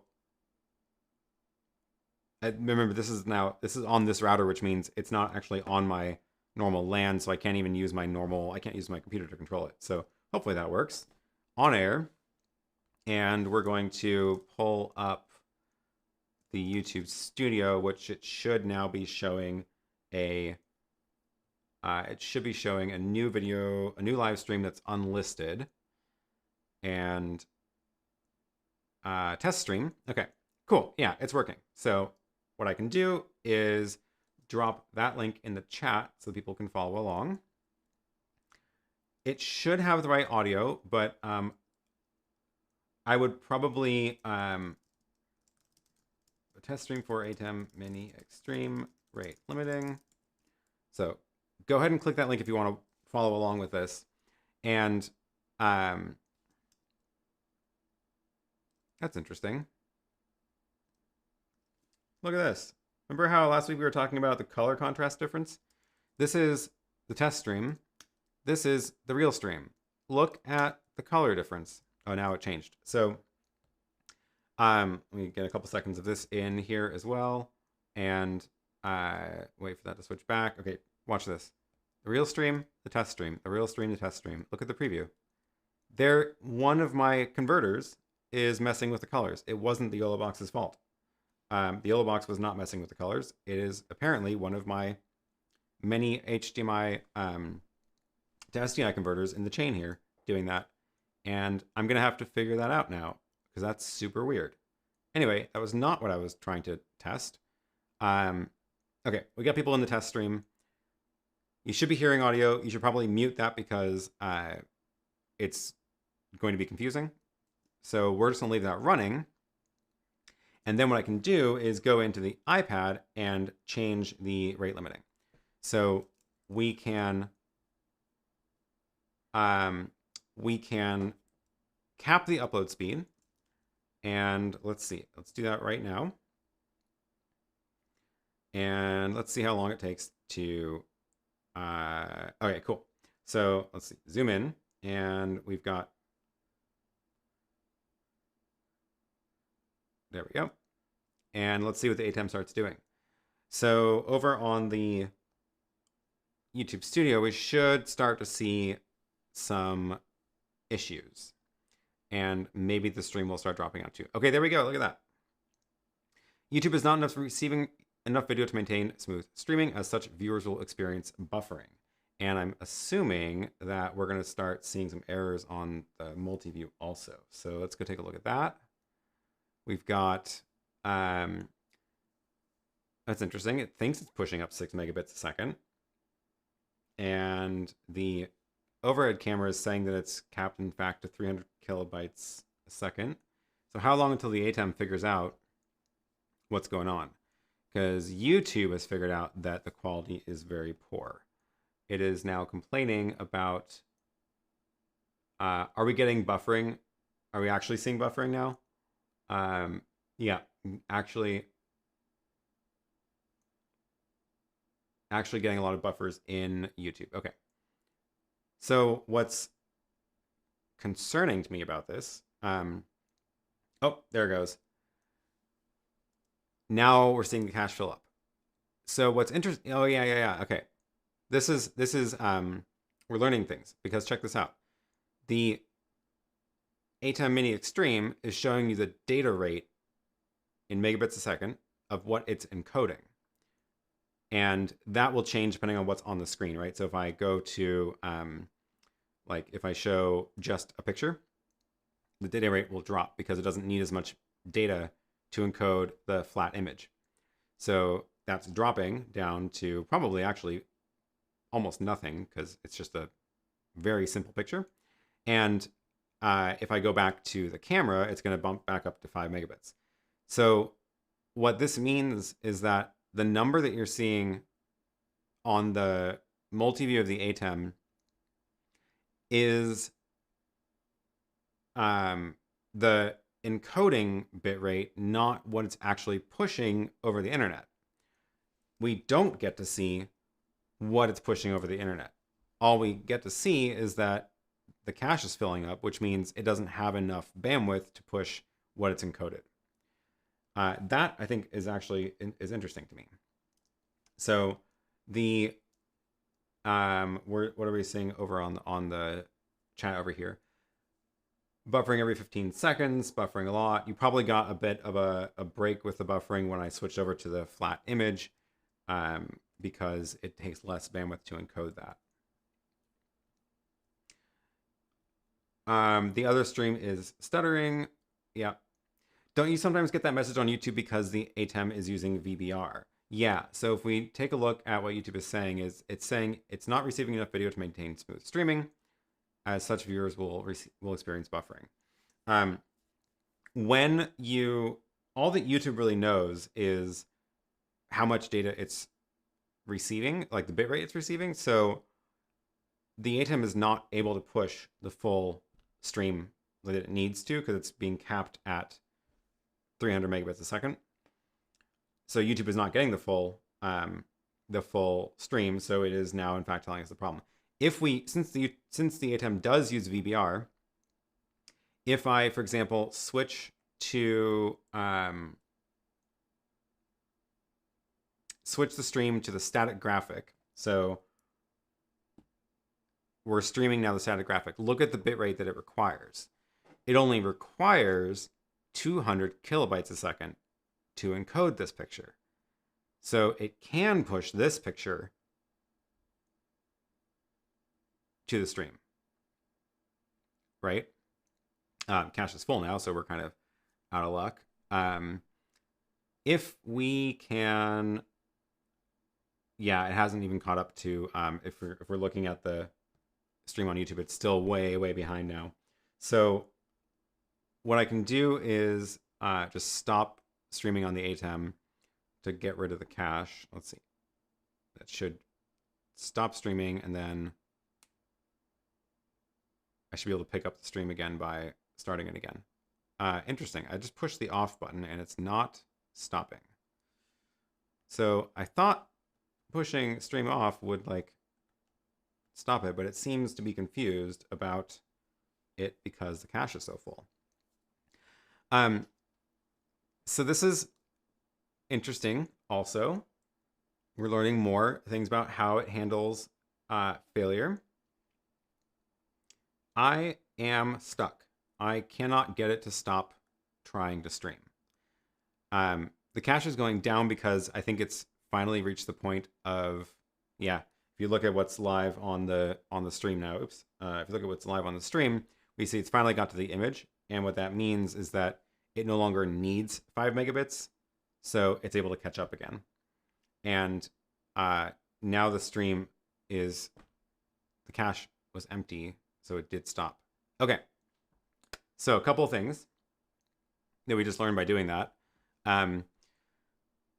When you press off, stream off, apparently what it does is flushes the cache and then stops streaming. It doesn't just pull the plug. So that is kind of frustrating, actually. That is kind of frustrating. Yeah, it has to clear the cache before we'll end the stream.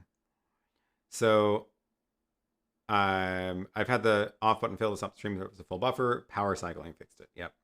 That is kind of annoying. I wish it would just stop, because the you don't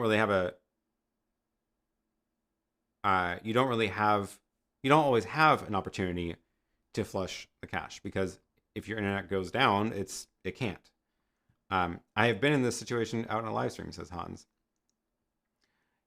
That is yeah. So if it gets mad if the cache fills up. Yep. So why is the cache filling up when the encoding bandwidth goes down when you stream the static image? I think it was just because of the lag. So the cache was already at like 60% by the time I switched to the static image, and that meant that it had a whole backlog of stuff to dump. After that point, it was recording much, much less.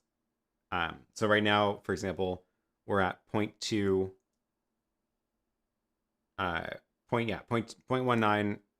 megabits. So not much at all. And if you look at the iPad, this is the bandwidth it's using right now, which is not much. And if I switch to the picture, that's going to shoot up to, well, it'll cap it at 300 in a second. And then we're going to start filling up the cache again. There it goes. So that is at 300. And in a couple of seconds, we should see the cache start to fill up.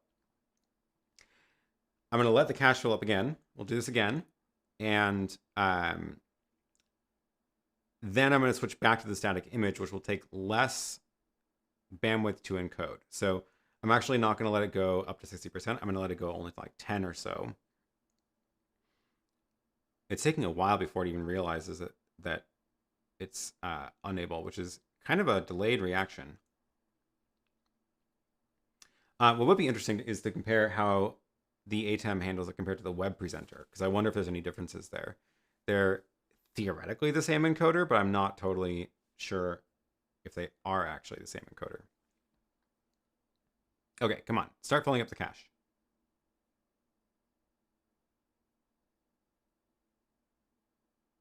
It's taking a while before it's even realizing it's a problem. Okay, what else? Any other questions in the chat? So the same cache dump happens when you lose the internet connection. Well, we can actually try by just yanking the plug out, see if that works differently.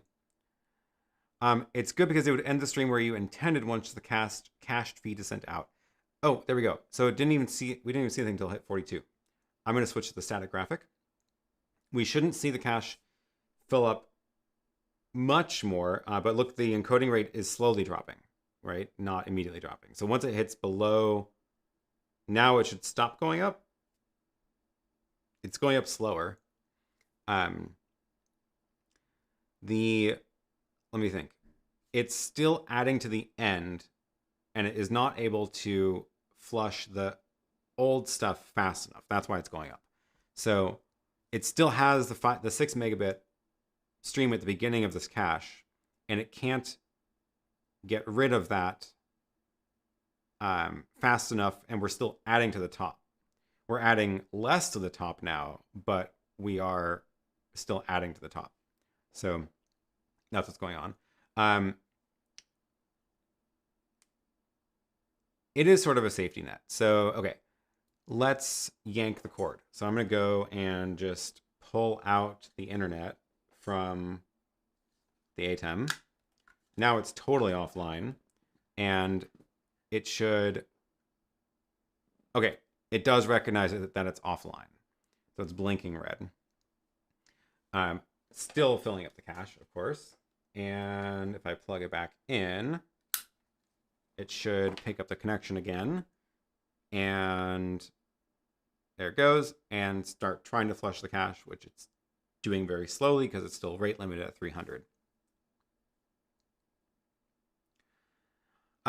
Is there no way to force stop the stream? As far as I can tell, no. Because if I press stop, if I go press off air, it didn't change. It still says on air because it is still flushing the cache, which is, again, like a safety net, because it means that whatever I've streamed to this point will end up on that stream eventually. But it is kind of a, if you're just like in an emergency situation and you're like, I don't care about what's in the cache, I just need to get the stream back up. Like, oh, here's an example. Is I have to open up my laptop because this one's plugged in over USB. For example, if I wanted to be like, oh, well, I don't mind if I have to go drop down to streaming low, right? Oh, okay, finally stopped. But let's try this again. So I'm going to start at streaming high. So it's trying to record 6 megabits. And if I was like, okay, well, I know I can't stream this. This is not working. Let me switch down to streaming low to save bandwidth. This is where it's a problem. So, okay, I need to let this thing fill up to the point where it's going to recognize the cache is full, because I want to show you what I'm trying to do, which is to switch to the streaming low. So obviously you can't switch streaming low while it's streaming. The streaming settings are all disabled while it's actually on air. The only way to change the streaming settings is when the ATEM knows it's off air. I was going to move that into the overhead camera, but I can't because it's connected over USB. Come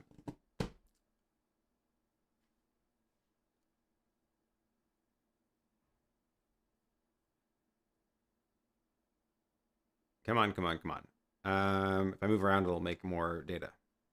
There we go. Data rate's going up. Start filling up the cache. Come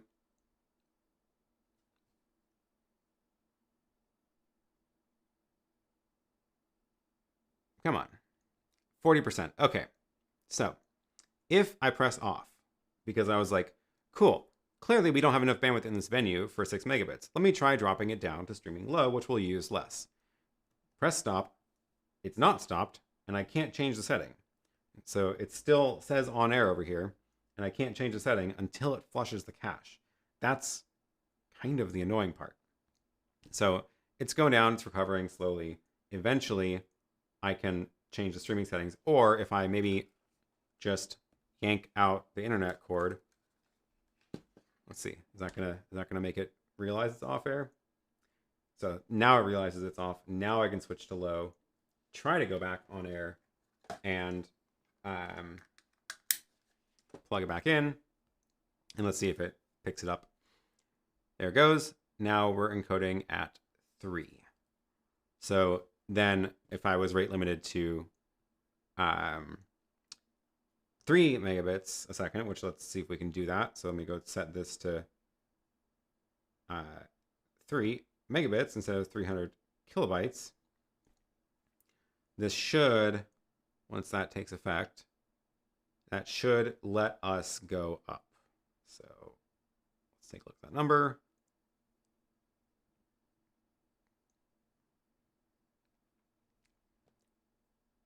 Why is it letting it do 6? Hopefully it'll drop down.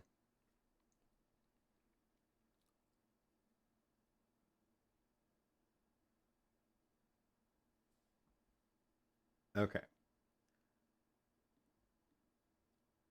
Why are we at 300? I don't know. Let's give it a second to sort itself out.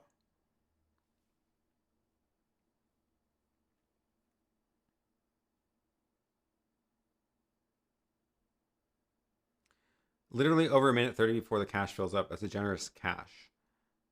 The algorithm seems to be very liberal safety-wise.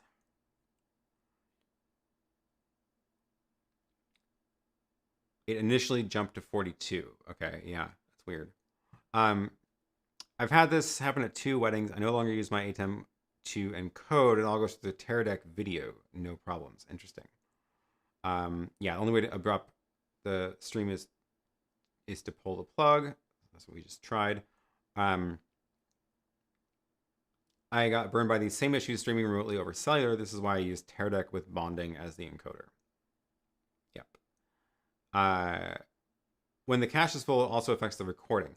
I don't know about that. I'm pretty sure it can keep recording to the disk regardless of what's happening with the cache.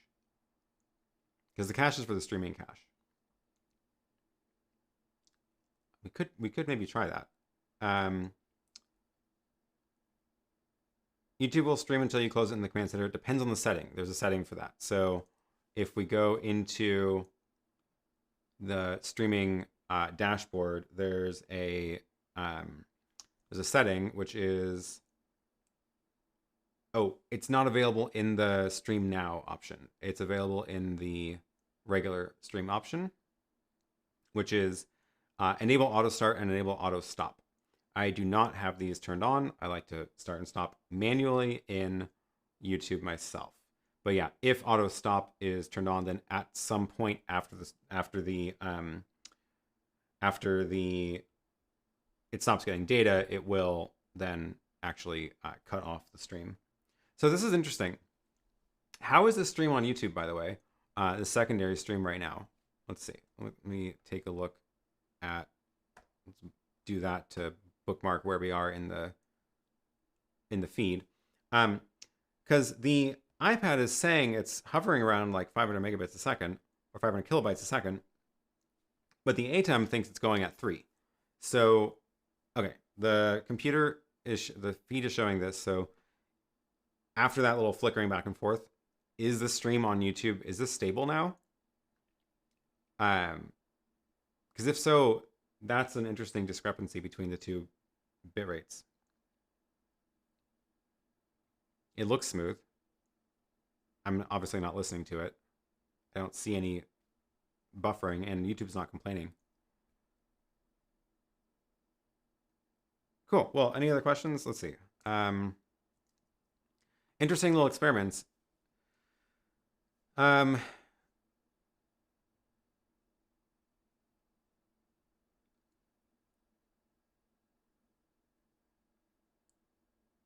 You could pull the power cord. Kind of drastic. Stream looks stable. Yep. Let's talk colors again. Yeah, okay, so I don't know what's going on. I have a whole pile of SDI converters and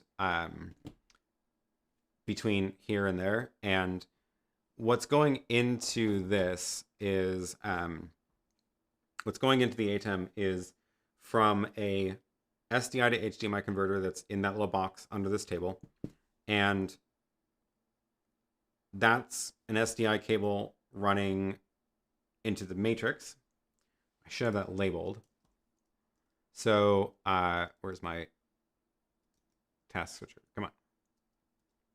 Oh my god, it's on the other monitor or something, or my keyboard died. So I think it's, yeah, B, so it's running into the input 12. Let's see, oh yeah, the keyboard is just disconnected. That's annoying. Don't use wireless things. That's the answer. So the camera, this camera is going into this box, HDMI to SDI, fed into the switcher, into the matrix. And then you're seeing, so it goes through the matrix, out one of the SDIs into a different SDI to HDMI converter into that ATEM Mini Extreme. And that's what you're seeing on YouTube right now.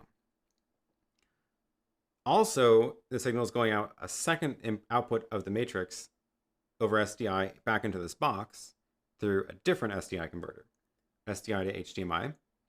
And that HDMI is going into this ATEM Mini Extreme.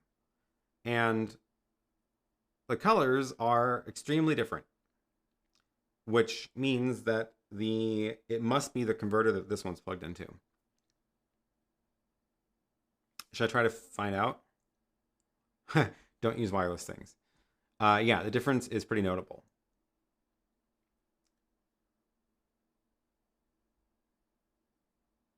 Is it a bit depth issue? I don't know. What I need to figure out is what converter it's plugged into, because I have a whole pile of them. So let's see. I have to go dig around.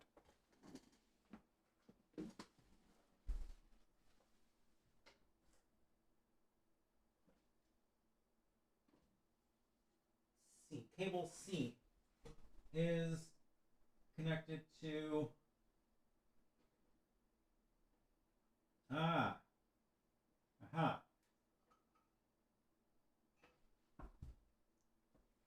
I should get my phone so I can show you this mess. Aha! Thanks for the super chat, Controlling Technologies. Appreciate it.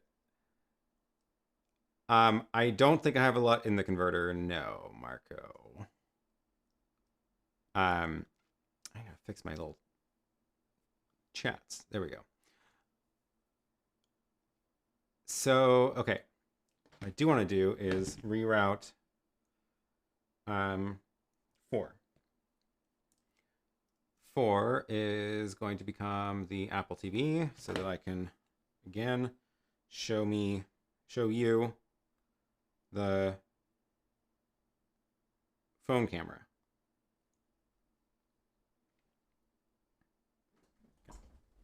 And yes. So down here is, I don't have a good way to do audio. Sure I do. I can switch to phone audio.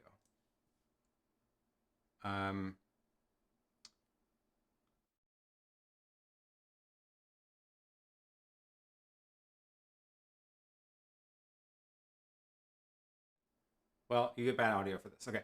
Down here is my box full of little converters, and most of them are Blackmagic, but take a look at this. C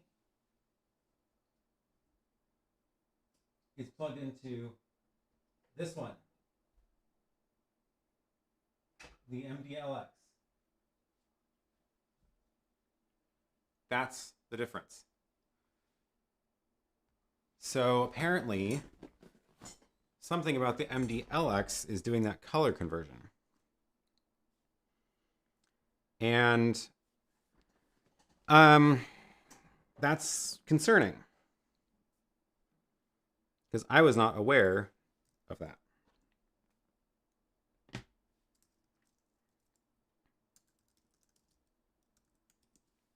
But hey, it's good to know that that it was not the YoloBox's fault that the colors were different last week. So does this do anything with colors? Bidirectional converter. It has the auto select mode, but you can also lock it into one of those modes. Blackmagic.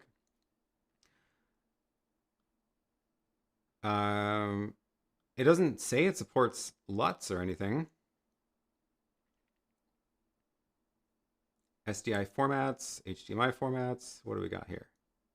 We've got just different frame rates.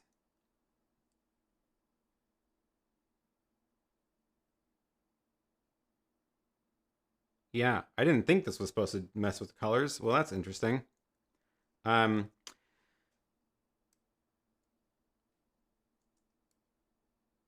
is now going into the Matrix to fix reality. Yeah, pretty much. So that's I'm not sure how I feel about that.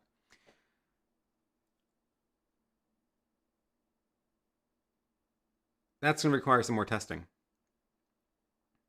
to see what is causing that. You don't know if it's that one or the Blackmagic one that's messing with the colors. I don't think it's a Blackmagic one because when you're looking at this on YouTube, you're seeing it through two Blackmagics. You're seeing it through that camera is going into a Blackmagic. Oh, I should double check that. Is actually going. I don't know what's on the other end of that. I don't actually know what's on the other end of that converter. Let's find out. Well, back under the table. This one. Under the table, and this is D. Okay, D in is the D in is something. Let's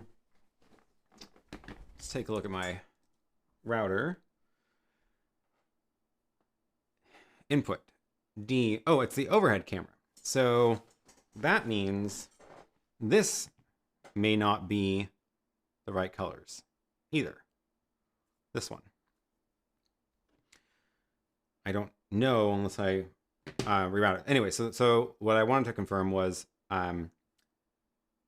yes, the camera is going into a Blackmagic and then into the Matrix and out of a Blackmagic into YouTube. If it goes out through the decimator, you get the contrasty colors. So if it were the Blackmagic one doing the color conversion, it would be flattening the colors, and it'd be flattening it twice because it's going through two converters to YouTube, and it'd be only flattening it once when it goes to the other ATEM. So I'm like 99% sure it's the decimator one doing it. You need more Blackmagic converters. Oh wait, you got them already. I do actually have a couple extras. They're up on that shelf. Do you have a color card? I do. However, I'm not confident in my ability to color this camera. I don't know how accurate that camera is actually color graded. But what I can do is run my stress test clips through it because that has very precisely chosen colors. Then I can see where the change happens. So that's interesting. Biggest lesson of today. Well, at least we found the source of that color shift. Celine Geek says, the web presenter is better for streaming or has the same issues as the ATEM Mini Pro. I don't know. I suspect they're the same just because it would make sense for Blackmagic to sort of take the guts of the streaming encoder in the ATEM Extreme and put it into the web presenter, but I'm 100% not sure. I would not make any bets based on that. That's the one encoding this stream, and I don't have a good way to do rate limiting on that because it's going through my main router, which I tried to mess with last week, and that caused all sorts of problems. In order to test that, I have to do it. I have to rewire things and stream to YouTube from a different encoder so that we can keep that stream up so you can actually see what I'm doing.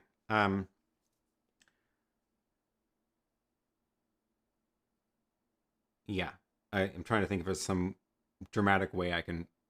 No. Okay.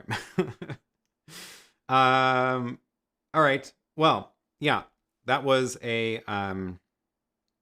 fun little diversion, and let's see how we're doing. I think that was about it for today. We've got is it possible to stream on Facebook and YouTube at the same time? No, you do have to go through a restreaming service. So you have to go through like Restream.io or anything like that in order to get to two platforms. The ATEM can only push to one place at a time. Do you recommend fixed stream key settings or variable for corporate events? Fixed stream key settings. Do you mean like the using a persistent stream key for things? I like to treat the stream keys as like tying to a physical device. So like I have a stream key in my account for the web presenter, and it's labeled web presenter in YouTube. So like if I show you my YouTube console, it says select stream key web presenter HD. It's got the setting of RTP 1080p there, and I like doing it that way. That way I can be like, oh, I'm making a new stream key and it's for the ATEM Mini Extreme, and that gets dropped in there, or it's for this other hardware encoder that I'm trying out. Yeah.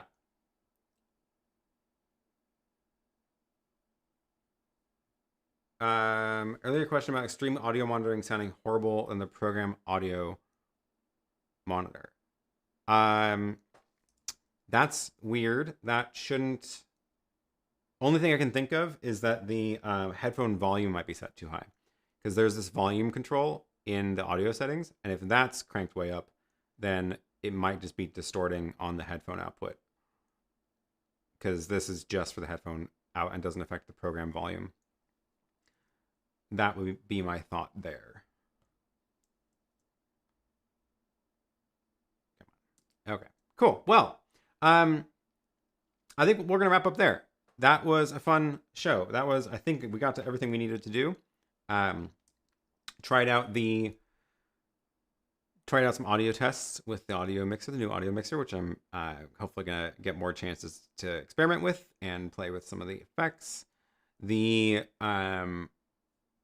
Comica microphone, we learned a very cool little trick it has, which is that you can use it in Zoom meetings, and you can get the bidirectional audio out of Zoom over USB, which is a pretty neat little trick. We talked about the ATEM Mini rate limiting, what happens when it does not have a good internet connection, capping it at 300 kilobytes a second, which is extremely low and not really usable. Turns out it fails in weird ways and is not always obvious. So yeah, with that, let's roll the credits. And thank you everybody for all of the support through the super chats. It all helps this channel continue to grow and lets me do more things here and try stuff out. So I appreciate it a lot. And thanks for all the questions. If you want to find questions later, there's a link down below to search questions from this live stream as well as other live streams, and you can skip around in the videos and see where I talk about different products and things like that. So don't forget to enter the giveaway. It's going to run for 2 weeks. So next week I'll mention it again. The giveaway is for this Comica set as well as a special edition Comica Lav mic. So 2 prizes to win, and that'll run for 2 weeks. And yeah, thanks everybody for joining, and I will see you all again next week.